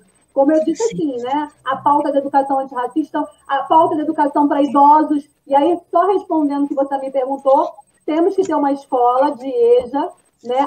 Essa questão da diversidade ela é para criança também, porque as crianças também são diversas, mas na educação isso se acentua, porque eu tenho um menino de 15 anos e eu tenho o de 70, eu tenho de 30, eu tenho de 40. Então, aqui em Itaboraí, a gente briga porque a gente tem uma escola para idosos, porque, na verdade, a gente queria um centro, porque a nossa ideia era montar centro de educação de jovens adultos que funcionasse exclusivamente para esse público, manhã, tarde e noite. Não conseguimos ainda para todos, mas conseguimos uma escola de um projeto que já existia, a gente tornou de política pública, funciona manhã e tarde, e temos 2 escolas que funcionam à tarde. Só para fechar, né, que eu já falei 3 vezes que vou fechar. Não, fica tranquila. E que a EJA diurno, ela não é, e aí eu brigo no sentido, né, bacana, né, no sentido político com as escolas, a gente não está montando turmas no diurno para expulsar os alunos ou para aceleração, pegar os alunos que estão com distorção da idade. A EJA não é para isso. Ela também dá conta disso, mas ela não é para dar conta da distorção da idade séria, pura e simplesmente, né? A EJA ela vai para além. Então, quando a gente monta a escola no diurno, é para a mãe que não tem quem deixar seus filhos, é para o trabalhador noturno, enfim, é para o público acima de 15 anos que precisa estar na educação de jovens adultos. Porque tem escola que às vezes quer recortar, eu quero pegar só os jovens da minha escola que estão dando problemas, que estão com distorção. Não, isso tem a aceleração, que é outra história, uma outra discussão, que tem uma outra perspectiva e que funciona muito bem em vários espaços. Agora, EJA não é aceleração, EJA é uma modalidade que tem outras questões, concepções. Então, a EJA diurna ela é fundamental para garantir a esse jovem também, né? Esse adolescente que, de repente, à noite não contempla questão de violência nos espaços, né? Mas também é para a mãe, também é para o trabalhador noturno, ou seja, para contemplar a todos que estão dentro da idade do perfil da educação dos jovens e adultos. Então, é fundamental a gente brigar pela EJA para todos, em todos os horários e turnos, especialmente se pudessem ter escolas específicas de EJA, porque aí a gente não ia ter problema de fechar a sala de leitura, a EJA não seria a PEN. Mas a gente sabe que a luta é muito grande e a gente está aí no miudinho. Isso aí. E agregando pessoas também, inclusive alunos, né? Se você é aluno da educação dos jovens adultos, participe dessa discussão, conheçam o que os seus professores têm lutado, que militância é essa, porque você faz parte disso, essa luta é por você. Então, se você tem 15 anos ou mais, se você não concluiu a sua escolaridade ainda, é hora de você pensar, olha, tem espaço no público, nas escolas públicas, tem espaço para mim, tem luta, tem militância, e você faz parte disso, a gente está, né, nessa militância por você, então venha, junte-se a nós, né, junte-se a essa militância. Vamos, então, eu queria te perguntar uma coisa, Flávia, sobre essa questão do ensino remoto e da preparação nossa, né, em relação à questão da habilidade com as tecnologias que você falou, né, as dificuldades com a câmera, essas questões, também como é que está sendo isso pensado para alunos com necessidades educacionais especiais, o que você tem visto? Você fala do Hernani, mas você também está na discussão da rede, junto com a Carla, junto com todo mundo, né? O que você pode contribuir aqui para que a gente pare, para que a gente pense um pouquinho sobre essas reflexões, porque teve até uma colega aqui que falou, né, teve uma pessoa, né, que passou aqui por nós e que falou que ela não está tendo nem acesso, mas é ensino médio, mas que não está tendo acesso. Então, você falou que vocês ligam, que vocês têm contato com os alunos, mas como é que está sendo isso? Isso é devolutiva? Quais são as dificuldades? Conversa um pouquinho com a gente sobre esse período aí de isolamento e suspensão das aulas, né, presenciais. Na nossa experiência, a escola, a nossa diretora, que saca bastante essa coisa de internet, né? Então ela começou a trabalhar com o Google Classroom, a preparar a plataforma, e para você ter ideia, eu que sou professora, ela me ensinou a usar, né, a mexer. Uhum. E nós entramos em contato com os alunos, por telefone, por WhatsApp, pegamos e-mail, explicamos como os alunos poderiam se cadastrar, e o próprio Google, ele tem no sistema, quando um professor posta atividade na turma, nós, OPs, recebemos um e-mail, professor tal publicou, então a gente consegue ter ali, e a própria plataforma, ela mostra quem está entrando, quem não está, o aluno que está vendo toda vez que ele entra, então a gente tem como ter uma ideia desse engajamento do aluno. Então, eu mesma liguei para vários alunos, peguei e-mail, cadastrei alguns que não tinham e-mail, falei, olha, eu vou fazer um e-mail para você, te dou uma senha simples, depois você troca. Então, as diretoras também trabalharam nesse sentido, de ligar, entrar em contato e ver e-mail e tal para o aluno. Mas, assim, nós temos bastante acesso até. Mas não é o que a gente gostaria, né, Graciane? Os professores estão bem empenhados, estão trabalhando bastante. Uhum. Eu diria 90% dos professores. E por aí. Não sei se 100%, mas 90% pelo menos está trabalhando, colocando atividade, entrando em contato. Mas o retorno é difícil também, porque, como a gente estava conversando, né, nós temos ainda, quer dizer, antes desse acesso, né, dessa questão do acesso à democratização do ensino, né, a democratização da própria tecnologia, da própria internet, né, e para a classe trabalhadora. Então eu sinto essa dificuldade. Agora, quem está conseguindo fazer, quem está conseguindo entrar, está dando feedback, está gostando. Nós criamos grupos de WhatsApp de alunos, né? Eu tenho aqui no meu WhatsApp, aqui, no meu celular, grupos de alunos, e a gente ali mesmo, embora a gente coloque, quando a gente coloca a atividade na plataforma, o aluno recebe por e-mail. Professor fulano postou atividade e tal, aí ele recebe por e-mail. Mas quando a gente coloca na plataforma, a gente também avisa no WhatsApp, olha, eu vou colocar a atividade hoje a professora tal vai colocar, a gente às vezes coloca alguma coisa motivando, né? Vídeo, frases, enfim. É uma forma de não perder esse aluno, né? De fazer com que ele entenda, assim, que a gente pensa no aluno, que a gente está preocupada, nós estamos preocupados com esse aluno, né? Mas, assim, a gente esbarra em questões que nós não temos como resolver, né? Que é o acesso desse aluno às mídias digitais, às redes sociais, à internet em si, aos aparelhos eletrônicos, né? E a própria qualificação dele, né? Uma certa qualificação para a tecnologia nossa também, que a gente também precisa ter. Eu acho que isso é uma coisa que a gente vai ter que, de repente, pensar, né, Graciane, né? Para pós-pandemia, né? Porque a gente não sabe como vai ser, né? Depois, a gente vai precisar ainda ficar um pouco em casa, a gente não sabe. Nós temos na rede municipal um centro de tecnologia, né? Sim, assistiva. Acho que é o Não, o CREFCON não, é o... Você quer falar? É o outro. Tem o CREFCON, tem o Centro de Referência do Autismo. O que você está querendo falar? esqueci o nome, é aquele Ulisses Guimarães, CIUG, isso, né? Que tem lá cursos de... É o CIUG que tem, e bons professores, né? Bons professores ali, que trabalham com tecnologia e podem também auxiliar na qualificação dos professores, né? E dos próprios alunos. Então, acho que é uma coisa que a gente vai ter que pensar, né, para frente. Na verdade, tem também. A gente vai fazer. No CREFCOM, que é o Centro de Referência de Formação, tem também a equipe da NTM, que é o Núcleo de Tecnologia, também. É o NTE, isso. Ele é do CREFCOM? Achei que fosse lá Ele do CREFCOM, pelo menos a notícia aqui. Eu achei que fosse lá do outro... Isso. É o núcleo, o NTE. Tem bons professores, eu mesmo já fiz cursos. Sim.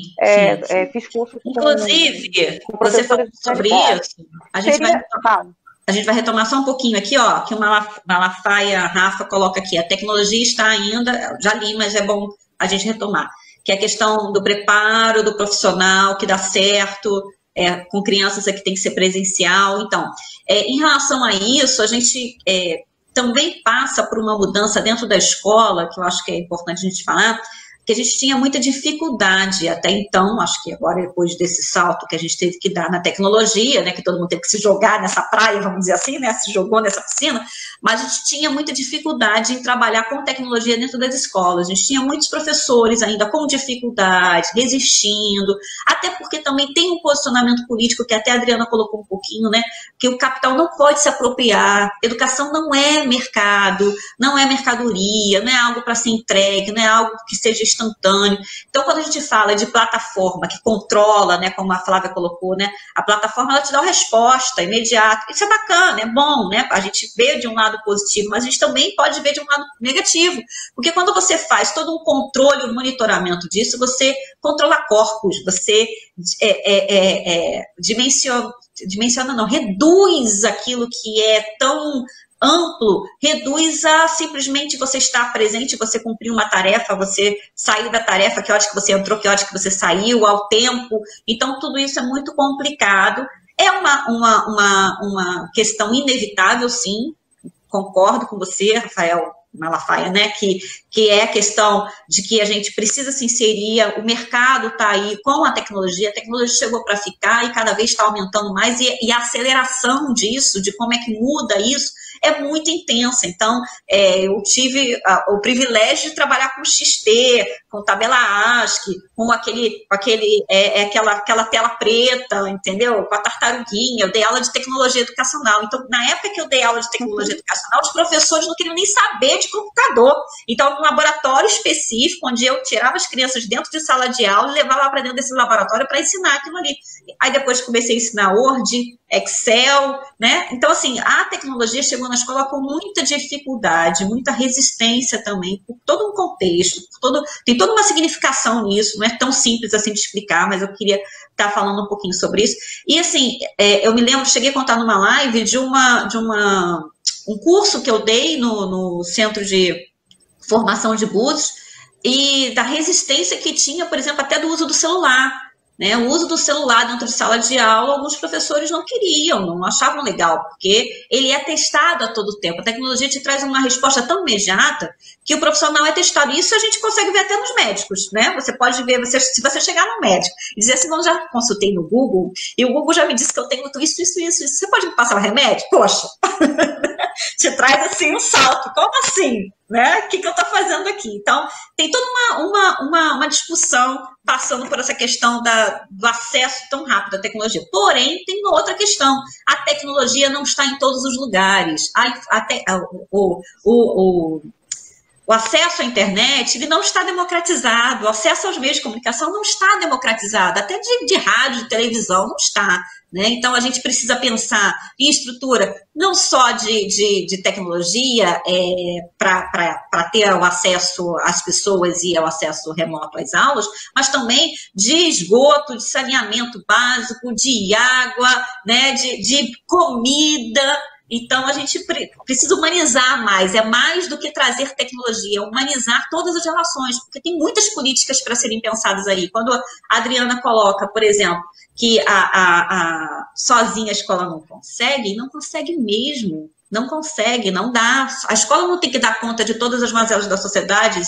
A política pública precisa pensar em tudo, em todas as questões, para que todos os direitos sejam garantidos. Além do direito à educação, todos os demais direitos. E aí eu fiz a pergunta da alunos com necessidades educacionais especiais, Flávia, que eu acabei te interrompendo. Na educação de jovens e adultos, a gente tem esses alunos, o que você pode trazer de informação? Até porque tem Ellen aqui, ó, não queria deixar passar essa questão. Você, na escola, você... então fala um pouquinho.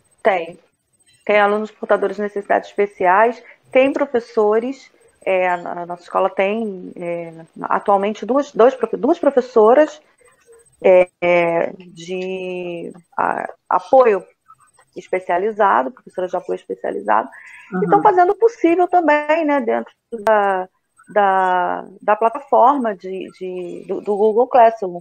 Eu não sei dizer, eu acredito que um dos alunos, pelo menos que eu conheço lá, que tem muita dificuldade, eu não sei se ele está tendo acesso, está conseguindo ter acesso, mas os demais, acredito que não tem um problema não, pelo menos não sei diagnosticar, não tem problema diagnosticar ninguém, eu sei pelo que a gente vê, né, no laudo, na pasta do aluno, sim. que os alunos têm, mas acredito que tem, assim, acesso também. Aqui, ó, Tatiana Dias dizendo concordo com Malafaia, dando bom dia aqui pra gente, tudo bom, Tatiana Dias? Aí, Malafaia agradece aqui, bom dia, deixa eu ver se tem mais aqui, ó.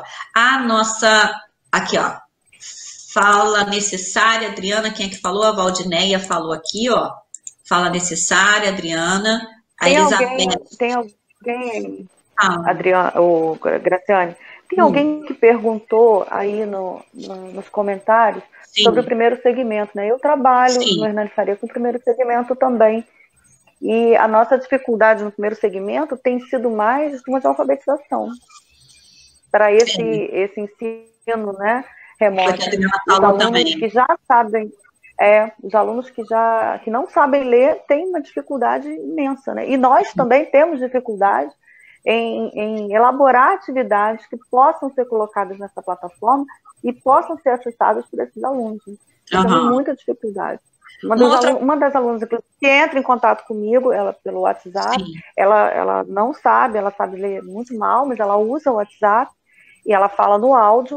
100% dos contatos que ela tem comigo é no áudio.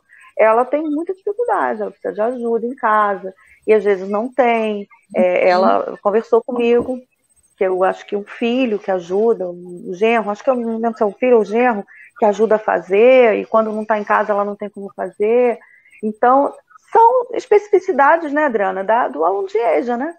E é natural do aluno de EJA. Ela é mais velha também, tem 50 e poucos anos, ela não chega a ser idosa, mas ela tem 50 e poucos, já está na casa dos 50, está alfabetizando, e depende, assim, de um filho, de um genro, de uma filha, para ajudar em casa.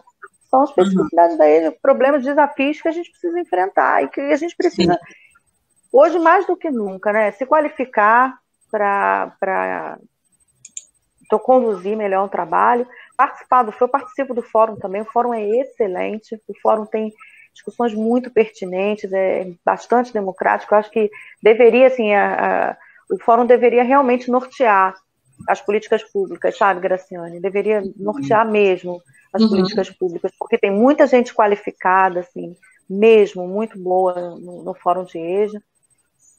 E é isso, eu acho que você estava falando de mudança, né? Eu queria também acrescentar mudança, né, dentro da vida, da realidade da pandemia. Eu acho que eu não conheço ninguém que não esteja, pelo menos, enfrentando alguma mudança, que não tenha passado por alguma mudança. E nós, professores, eu acho que nós, professores, principalmente de escola pública, porque a escola privada ela tem um apoio que você queira ou não, ele faz uma diferença, que é o dinheiro, né? Que aparecem projetos, aparecem aplicativos, nós temos mais, assim, essa dificuldade já, mas nós, principalmente professores, temos esse desafio aí pela frente, essa dificuldade, essa mudança radical, tudo aquilo que a gente planejou no início do ano, do final do ano passado, tudo aquilo que vem da nossa experiência. Eu tenho 20, sei lá, de magistério, eu acho que eu já tenho, eu acho que eu vou fazer 30 anos, meu Deus, desde a minha primeira turma, né? Então, assim, é a primeira vez que eu me vejo numa situação dessa, acho que muita gente. E a gente vai ter que repensar isso aí, em termos de rede municipal, rede estadual e educação privada. Eu só queria educação geral.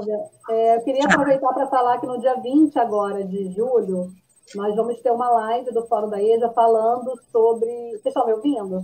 Sim, está mais baixo do que o nosso som, mas dá para ouvir direitinho. Tá, nós vamos ter uma live para falar sobre a educação especial na educação de jovens adultos.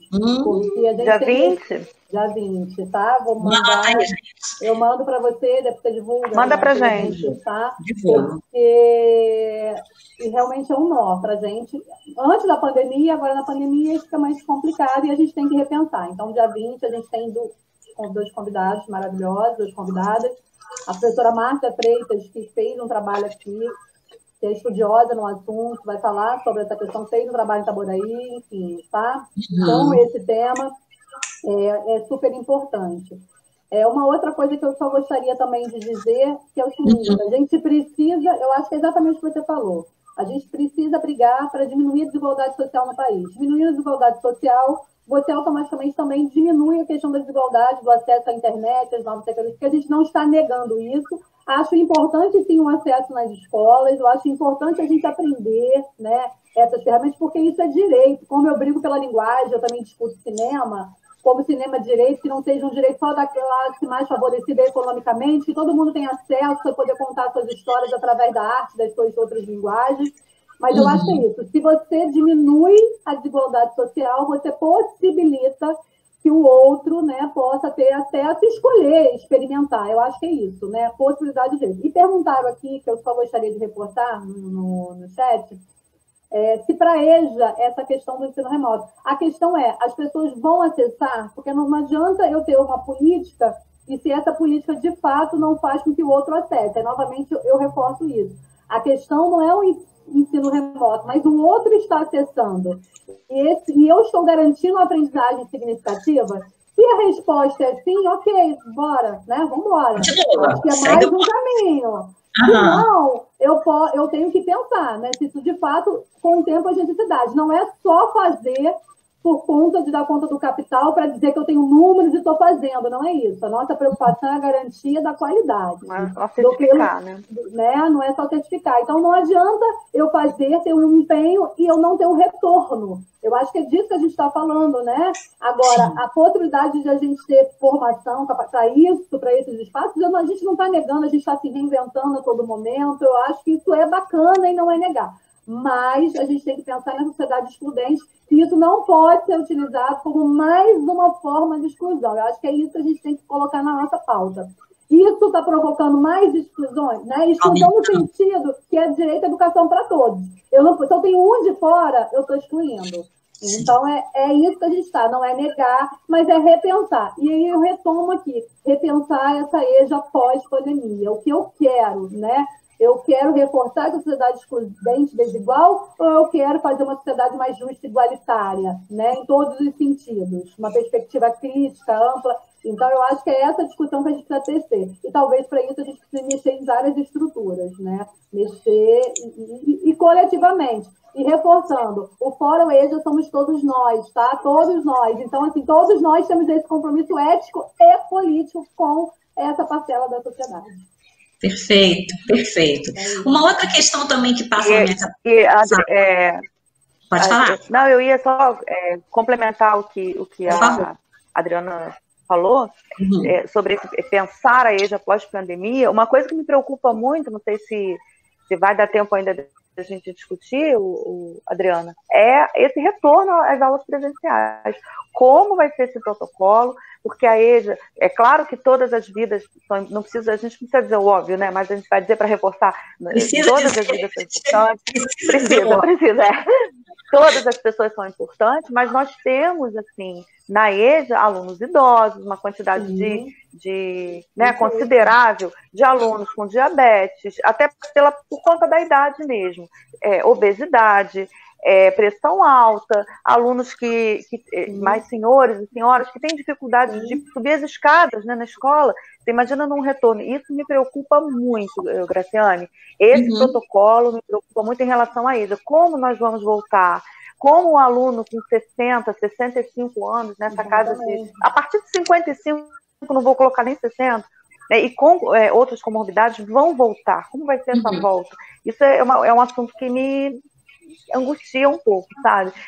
Também, é claro que a gente discute, a gente se preocupa, né, com a educação infantil, regular e tal, óbvio, como eu falei, todas as vidas importam, né, na sua plenitude, estou falando na sua plenitude mesmo. Agora, aí já você tem esse público idoso, né, isso me preocupa muito. A gente não pode ser, mais uma vez, menos ainda, a gente não pode ser um apêndice. Adorei a expressão da professora Adriana, o apêndice da escola, não pode, né? Muito menos no protocolo de retorno, né, de segurança, de saúde, as medidas sanitárias todas que são necessárias, nós não podemos ficar em segundo plano, nós não podemos aceitar qualquer coisa nesse sentido. Exatamente, Flávia, se a gente não tomar cuidado, a gente vai novamente excluir, porque aí a evasão pode ser ainda maior, né? Então, cuidado para a gente garantir esse retorno disso, gente. Então, a sua fala é fundamental nesse sentido.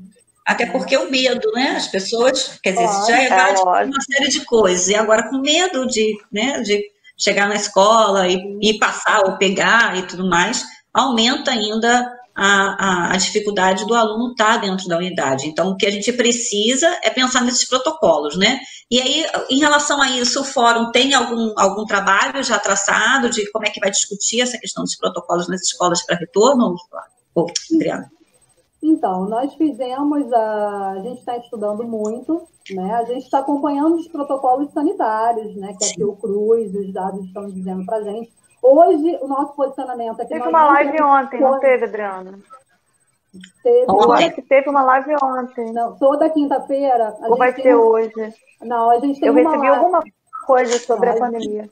A gente tem uma live mensal com temas que a gente entende que são temas fundamentais, né, de discussão. Então, e a gente tem toda quinta-feira, às 2h, a gente lança o Fórum EJA Responde, que com temas que aparecem na live. E no último Fórum EJA Responde, a gente falou, no penúltimo, sobre a importância de não retornar, porque a gente não tem protocolos suficientes ainda nas nossas escolas para garantir o retorno. E se a gente se retornar agora, como alguns municípios, o município do Rio estava falando em retorno, né?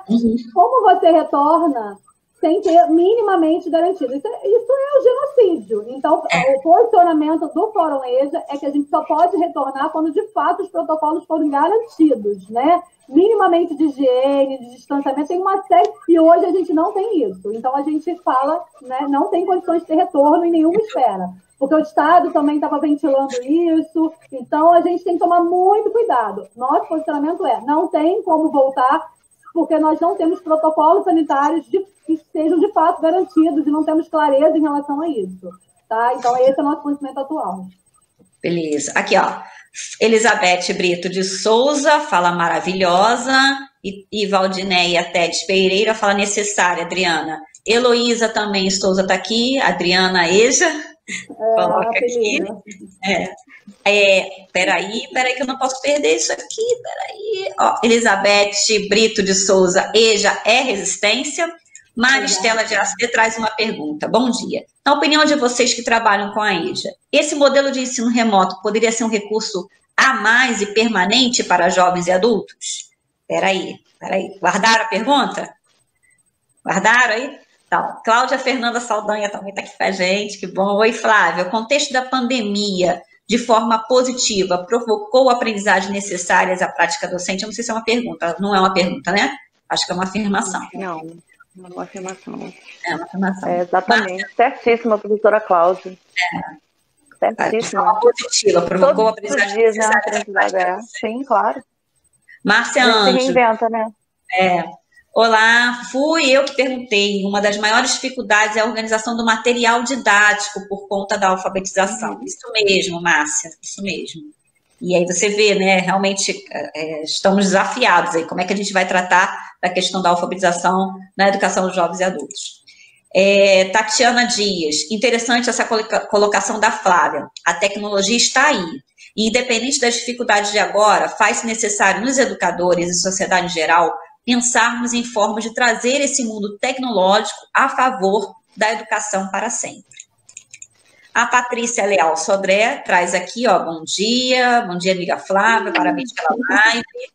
A Valdineia Tedes, parabéns pela live. Flávia, Adriana e Graciane, excelente discussão, obrigada.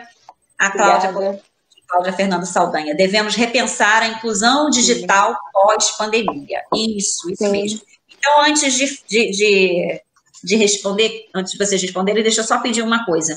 Eu queria que vocês respondessem, então, e fizessem a seguinte gentileza, por causa do nosso tempo, já fosse fazendo as considerações finais, e eu queria, assim, que nas considerações finais, olha só como é que eu sou abusada, é porque vocês fizeram, quando vocês falaram da apresentação de vocês, uma falou de Paulo Freire, né, deu um destaque a Paulo Freire, e a outra deu um destaque a Anísio Teixeira. Eu queria que vocês também falassem um pouquinho sobre isso, se não for pedir muito, né? Quem é Paulo Freire? Não quem é, né? Mas o que você destaca, por que você deu o valor na sua fala ao Paulo Freire, e por que você deu o valor na sua fala, Flávia, ao Anísio Teixeira, tá bom? Quem é que quer fazer, então,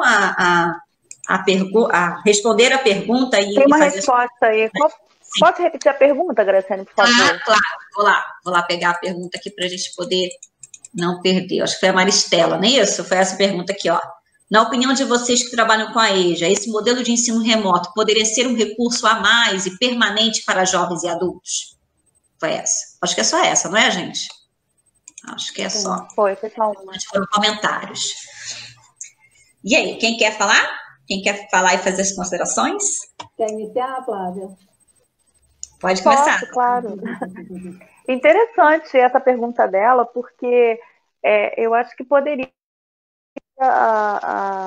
as ferramentas de trabalho remoto, elas podem continuar, sim, como um recurso a mais, como eu queria achar outra palavra, não ferramenta, mas ferramenta mesmo, um recurso a mais, um apoio pedagógico, uma forma também de comunicação. Acho que seria extremamente importante. Claro, eu vou reforçar, se a gente conseguisse, nós conseguíssemos nos qualificar enquanto professores, enquanto profissionais de EJA, e também qualificar os nossos alunos, né? E, claro, democratizar esse acesso. Seria uma ferramenta interessante. Eu acho que poderia, sim, pós-pandemia, mesmo com aulas presenciais, a gente ter também... o aluno, às vezes, precisa se ausentar por uma questão de trabalho, por uma questão de saúde, aí ele não perde esse vínculo, não perderia esse vínculo com a escola, né? Uhum. E esse acesso, esse diálogo com o professor, com os outros colegas, apesar de que isso já acontece através do WhatsApp, né? Apesar de alguns colegas nossos ainda terem uma resistência em dar o telefone para o aluno, ou uma coisa também pessoal, né? O telefone, quando é pessoal, nem todo mundo gosta de passar para o colega, para o aluno, enfim. Mas, né, principalmente nos dias de hoje, que você precisa falar, às vezes, com uma pessoa que está distante, você não tem tempo, a ligação, né? Veio para ficar, né? Ela está aí, não tem veio como. Para ficar. E as pessoas ainda têm. Sim, as pessoas ainda têm resistência, mas aos pouquinhos, eu também tive no início, mas aos pouquinhos a gente vai superando isso. Uhum. Tem dificuldades de acesso, mas a Adriana falou uma coisa interessante, às vezes o professor tem dificuldade de aceitar o uso do celular na sala, né? Também já passei por isso. Eu nunca, particularmente, nunca tive. Eu não me incomodo, até porque eu acho interessante quando a gente procura. Eu trabalhei com palavras, né? Trabalho com língua portuguesa, trabalho com texto, trabalho com palavras. Então,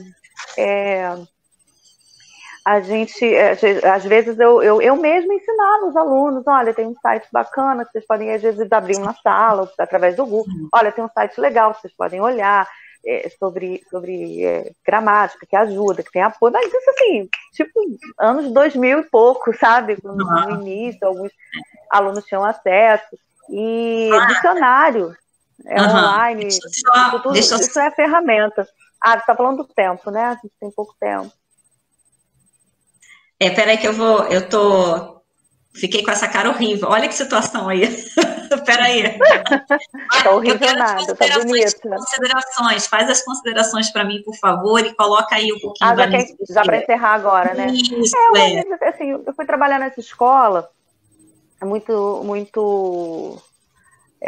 já tinha alguns anos de prefeitura, né?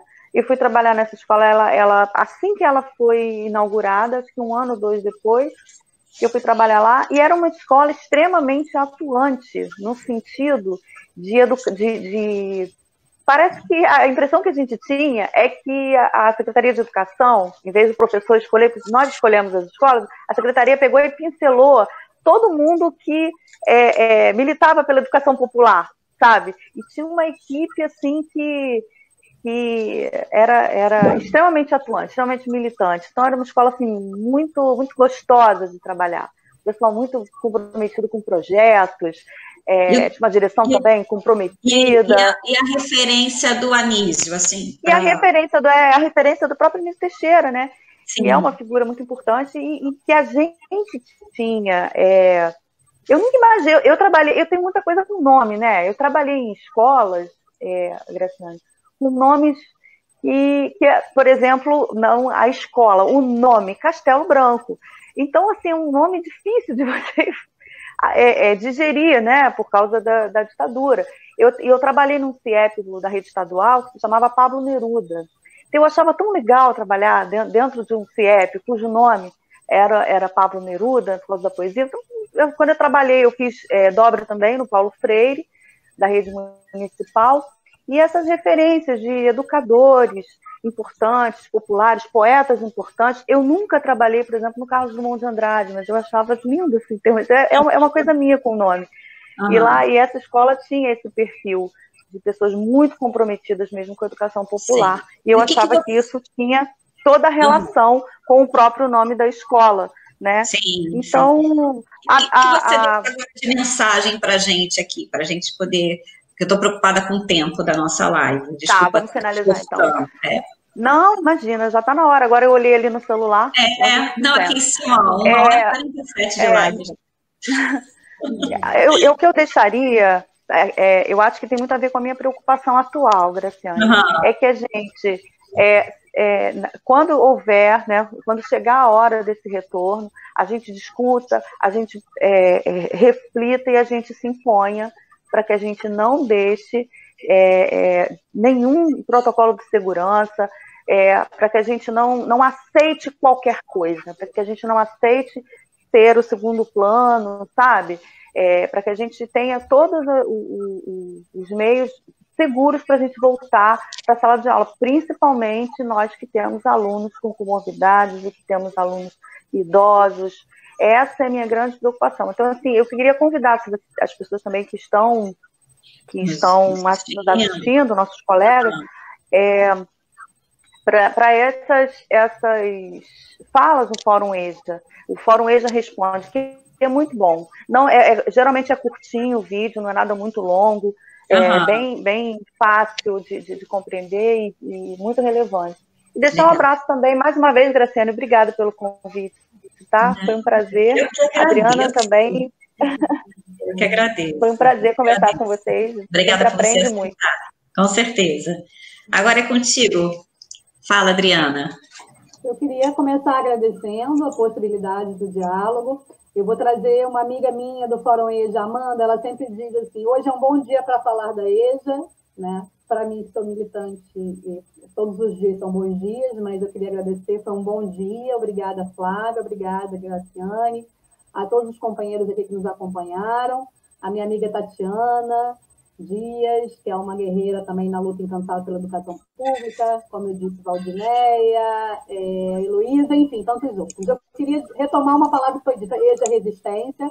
Sim, EJA Resistência, continuamos na luta, mas precisa ser uma luta coletiva, então eu convido a todos, né, para que a gente continue, por isso é importante, esse espaço aqui é fundamental, Graciane, agradeço, parabenizo, pensar a educação, ela é fundamental, e eu vou trazer para fechar Paulo Freire, por quê? Né? Paulo Freire, ele é muito importante, não é à toa que ele é tão perseguido hoje, ele é muito perseguido porque alguém que falava de valorizar o sujeito, né? As vozes, ele diz para a gente, tantos outros já disseram antes dele, mas ele foi uma pessoa extremamente, porque ele é amoroso, aquela forma doce, né? E dizia para a gente, olha, eu preciso reconhecer o outro, né?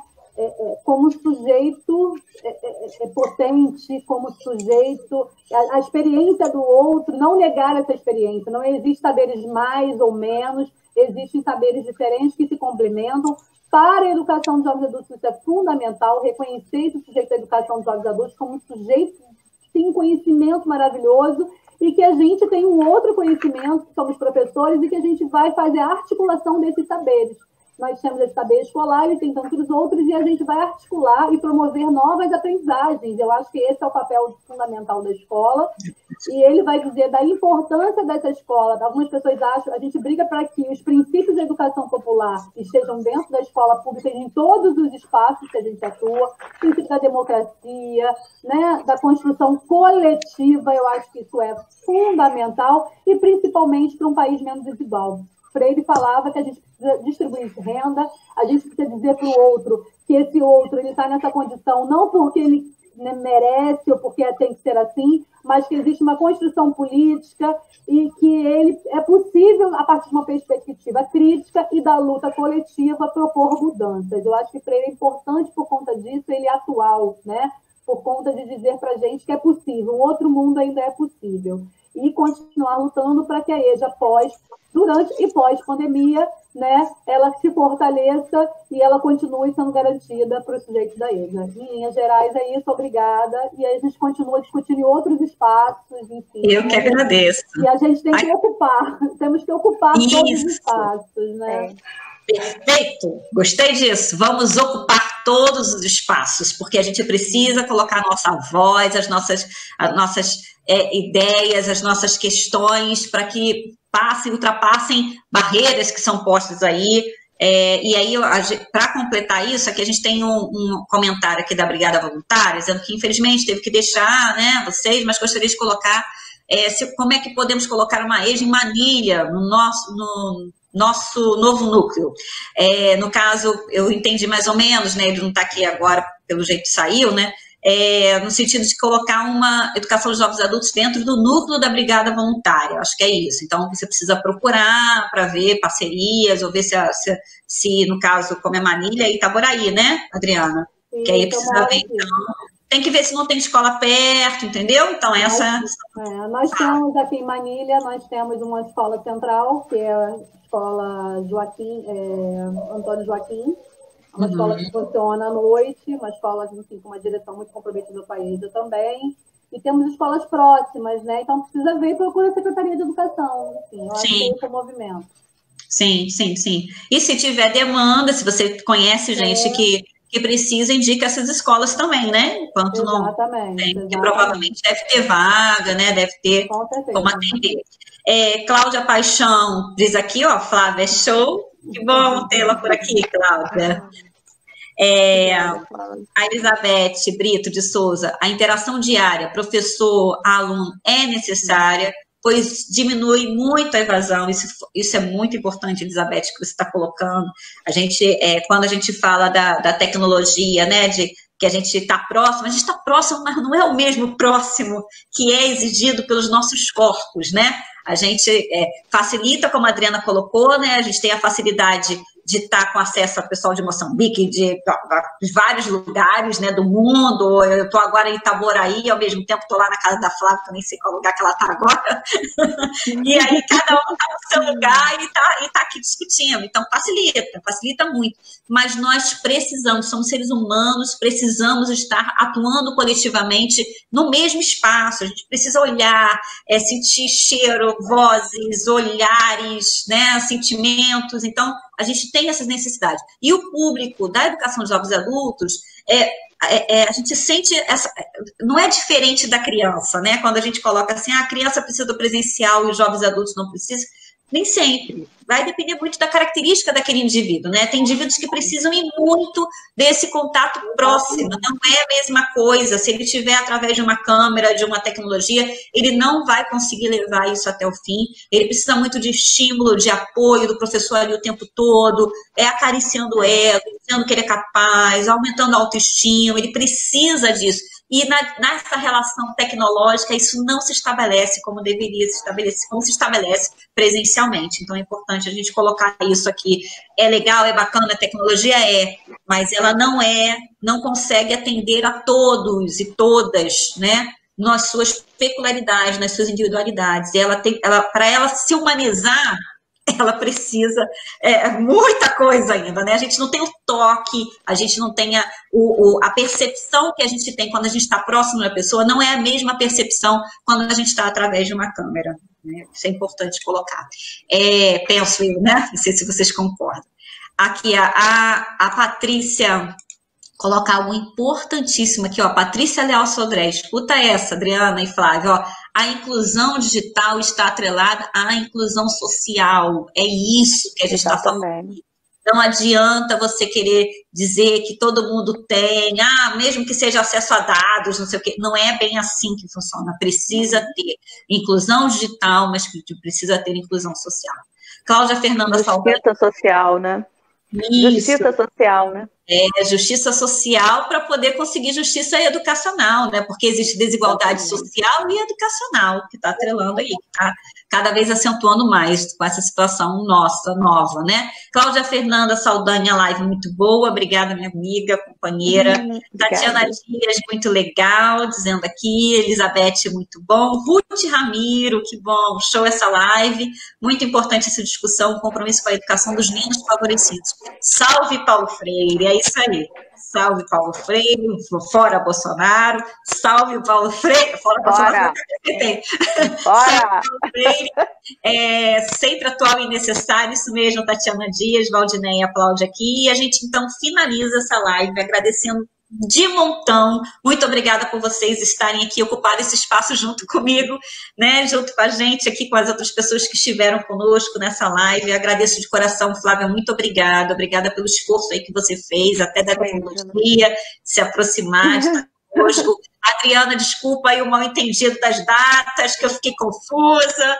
Muito obrigada por você aceitar. Eu sei que a sua agenda está lotada com um monte de discussão, você está em vários espaços aí lutando nessa militância. Eu agradeço por você ter reservado um tempinho aí da sua agenda para estar conversando conosco, tá? De coração, Ana Paula Lemos também, mandando um coraçãozinho aqui. Obrigada, Ana Paula, um beijo. E a você que está aí nos ouvindo hoje, a gente avisa que na próxima, a gente tem próxima live, terça-feira. Tinha uma live na segunda, mas eu desmarquei porque é aniversário do meu filho. Eu não vou fazer live no dia do aniversário do meu filho. Então, o Caio vai fazer aniversário, então eu desmarquei a live de segunda, mas na terça-feira a gente já reagendou, se reorganizou.